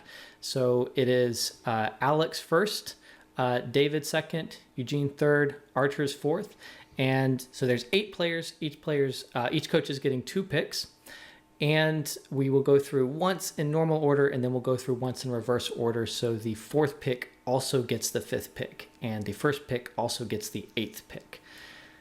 Okay. Any comments from Jesse or Kostya here before we get into the picks? This is gonna be fun. This is where this is the money, right here. This is where it all comes down to. I would say just give the fans a little bit of suspense. Make sure you pause before you say your pick. I do not have a drum roll sound effect, but I would encourage everyone in the audience to imagine a drum roll sound effect right before the coach calls out their pick. Okay, so Alex, you are up first. Who is going to be your first pick? And if the coaches could add just a little bit about what impressed them about the player, that would be really wonderful as well. Yeah, thanks, Sam. I thought it was, first of all, like a really high standard throughout the tournament. I think all the players are equally motivated, so I don't think that's the differential. I thought, for me, one of the things that that might spell a difference as a coach is whose style is closest to my own, who I feel, because in my experience that just makes the coaching process the smoothest, and also who's just got the drive to put in hours and hours. And in this respect, Jesse Cry has been advocating for one man above all. So I won't anger Mr. Cry, and I am going to go with the tournament winner, Mitch, as my first pick. Wow. Very strong. Mitch. All right, Mitch is the first player to hit the board here. Congratulations here to Mitch. All right, the first pick, so he gets those bragging rights. Thank you, Alex. All right, David, you're up second here. Who is your pick for number 2? All right, so I'm going to disappoint this player probably because they have a coach that they wanted, and I'm sure that it's either Eugene or Artur's because they're grandmasters. I don't know which one it is, but I'm sure this player is hoping for a GM to coach them. Sorry to disappoint, but the good thing is I saw a lot of strong points in this player's game. She fights back anytime she gets in trouble. She recognizes when she's in trouble, and she is good under pressure, and she was feeling a lot of pressure today. And sorry, Kimmy, you're on my team. All right. Congratulations to Kimmy, or sympathies, depending on Kimmy's perspective there in the chat. We have here some Monka S, so mixed feelings there. The suspense has been raised, basically. Thank you, David. Next up, we have here Eugene. Eugene, who is your pick for number 3? Yeah, this is really a tough choice. I think everyone is really strong players here, no matter how they finish in this tournament. I saw lots of exciting games, and some of the more exciting games came from Queen's Crawl, so I think I will definitely pick her as my student. So Jesse, February, I'd like to offer you my services. Hopefully we can win the tournament together. Oh, nice. All right. Jesse, the first member of Team Perelstein here. All right. Congratulations to Jesse. Arturs, you're up next, and you will also get to make your 5th pick. So if you want to kind of share a logic for both of your picks, you could do so at this point. You have consecutive picks. Yeah, before I choose, again, I would like to congratulate all of the participants who played there. There were ups and downs, and some drama involved as well. And yeah, so the final round definitely shook up quite a lot of things. I had planned already something, the last round changed. But anyway, so what I'm thinking, who possibly I could choose, I was really looking forward for chesscoach.net because I felt that if not for this traumatic rook 1 to a6 in the last round's game, pretty sure he was a candidate for the tournament win. So I would choose him as my first pick. And I see we could potentially work on something. And my second pick would be okay, that's now a tough question. I guess Ponziani Master, who also goes by the nickname of Chess Lifestyle. I mean, I may be slightly biased because he's a channel sub of my channel, as far as I know. At least he was. At least he was. That's fine. Yeah, so I think it also, if you want to win this event, I think it's also a good strategy because there was such a tight race towards the finish, and they could potentially also fight for the first place. So I think we have a very good team, and yeah, I'll define our training strategy later. It's quite difficult to tell it immediately. All right. Congratulations to Frank, and Michael here is Ponziani Master, right? That's right. Okay, just fully confirming because we've got a few synonyms swirling around there. I want to make sure I had the correct first name here. All right, congratulations to Frank and Michael. So we're going back around, and Eugene, you here have the 6th pick.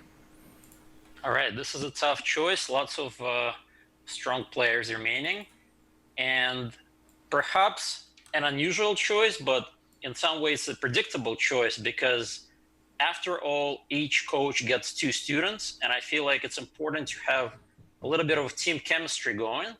So I'm gonna go with Rebecca, who is also #chess. So now I have complete #chess as my student. So hopefully it's all or nothing for me. So the team Perelstein is also team #chess there. The complete #chess draft right there. Kind of like when you take the same quarterback and the same wide receiver. You're like, I'm going I with have both to of do them. it, yeah. There you It go. would be amazing if Eugene discovers that like when they're off camera they don't get along together and they like don't want to study. That would be brutal. There we go. Some potential drama. That's important in any Twitch stream. No, that's probably really clever. So next we have David. It's your turn here. All right. All right. So I'm gonna take the player who even the chat recognized as probably the best endgame player here. I'm gonna take Chess Gaines. He's a tough guy, and if he sticks it out and gets to the endgame, then he's got a chance against everybody. And you guys saw his amazing comeback in that last endgame where everyone's like wondering like, oh, can he force Black to find a win with bishop and knight against king? And instead somehow he organizes his pawns and his bishop so well together that he wins the game. And I'm looking forward to seeing some more of what Jesse called Dirty Wins? Yeah, More of those. I think, he would have been in one of the first, he would have been a first round draft pick for me, but I think the coaches were just too scared of looking at that picture. You don't necessarily want to have that guy around. He might get you, man. You don't want to. And I looked him up too, and he realized he has a Russian last name. And I was like, holy smokes, I didn't even realize that at the beginning. You got those glasses and a Russian last name. Oh, man. First that round draft endgame pick right there. Explanation Yeah. coming from that last name, the endgame technique. Yeah. Strong value. I pick did here actually from know about David. the Russian surname, so that of Yeah. course must factor in. And Max is up here on the draft pick board with the feared profile pick that Jesse's been mentioning here, with those sunglasses and that intimidating posture. Unfortunately, it's not over the board chess, so it's a little hard to adopt the full intimidating posture, right? So you have to rely on the profile pick for the intimidation. It does kind of diminish some of the power, I think. But in any case, we have a final celebrated pick here. Alex, you have the 8th pick. So what would you like to say about this player from what you saw today? I'm very happy with my students. I think that he's another player who, what I saw was quite a nice complementary style to me as a coach and player, and also to his teammate Mitch. So I think we've got a strong team, and I'm very happy to have Dylan on board. Fantastic. And thank you to the coaches for explaining their logic there. Looks like we have really exciting teams to follow. Again, follow all of the coaches on their Twitch channels.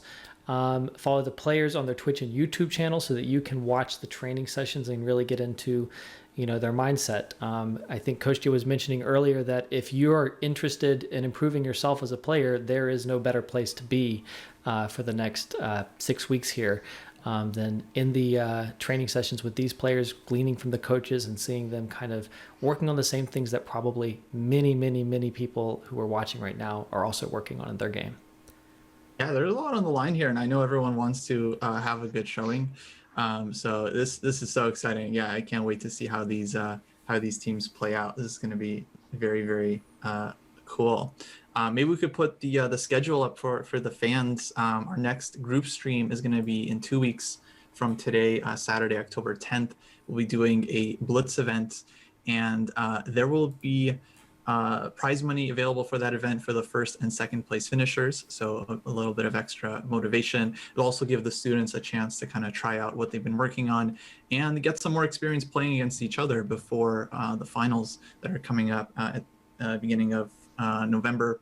Then October 24th, we're going to have a fun puzzle style challenge. The format on that is still TBD, but I think we're going to do something kind of exciting. So stay tuned for that. In the meantime, yeah, guys, follow everyone. The coaches will be coordinating now with their students and setting up some lessons for these next coming weeks. And yeah, it's going to be, I can't wait to see what happens. It's going to be very, very exciting. Any last words from Kostya here, the commissioner, or Jesse here, the commentator throughout the season, before we wrap up this stream and get straight to the training? Oh yeah, and I just want to say I'm pumped, and bravery for all these players coming on the chess dojo. And Kostya is the good cop, and I'm the bad cop, and I'm going to say some terrible things, and I apologize in advance, but I don't really feel sorry about it. Jesse's your tough love coach right here, all season long. Yeah, I'll be the supportive commissioner. No controversy, no drama. If you guys need anything, I'm here for you. We're gonna work out everything amicably. This will be the first reality show without any social drama. Just gonna focus on the chess. Certainly, nobody's going to be spitting in anybody's face with COVID and the internet in our way. Yeah. No, Kimmy, you now coordinate with your coach, and you guys set up lessons whenever you can. That's up to you guys. And let us know. We're starting right now. All right. Well, we'll wrap up here. Did any of the coaches have final words? I felt like I cut someone off there. No. Okay. So the coaches have DMs from players at this point, presumably. If you haven't DM'd your coach yet to set up training time, then you're not living up to your expectations as a student, honestly, to everyone here watching in the chat. So we'll wrap up here, and we'll see you again in 2 weeks for the next round here. And before that, again, follow all the coaches and the students so that you can see all of the different training sessions. Oh, real quick, shout out to Dylan, who made actually all the designs and the logo for the show, as well as like the player cards that really turned out handy. And to a Flying Sheep in the chat who designed the Twitch layouts. Really, really appreciate you guys. The show definitely would not look this good without you. So thanks so much, guys.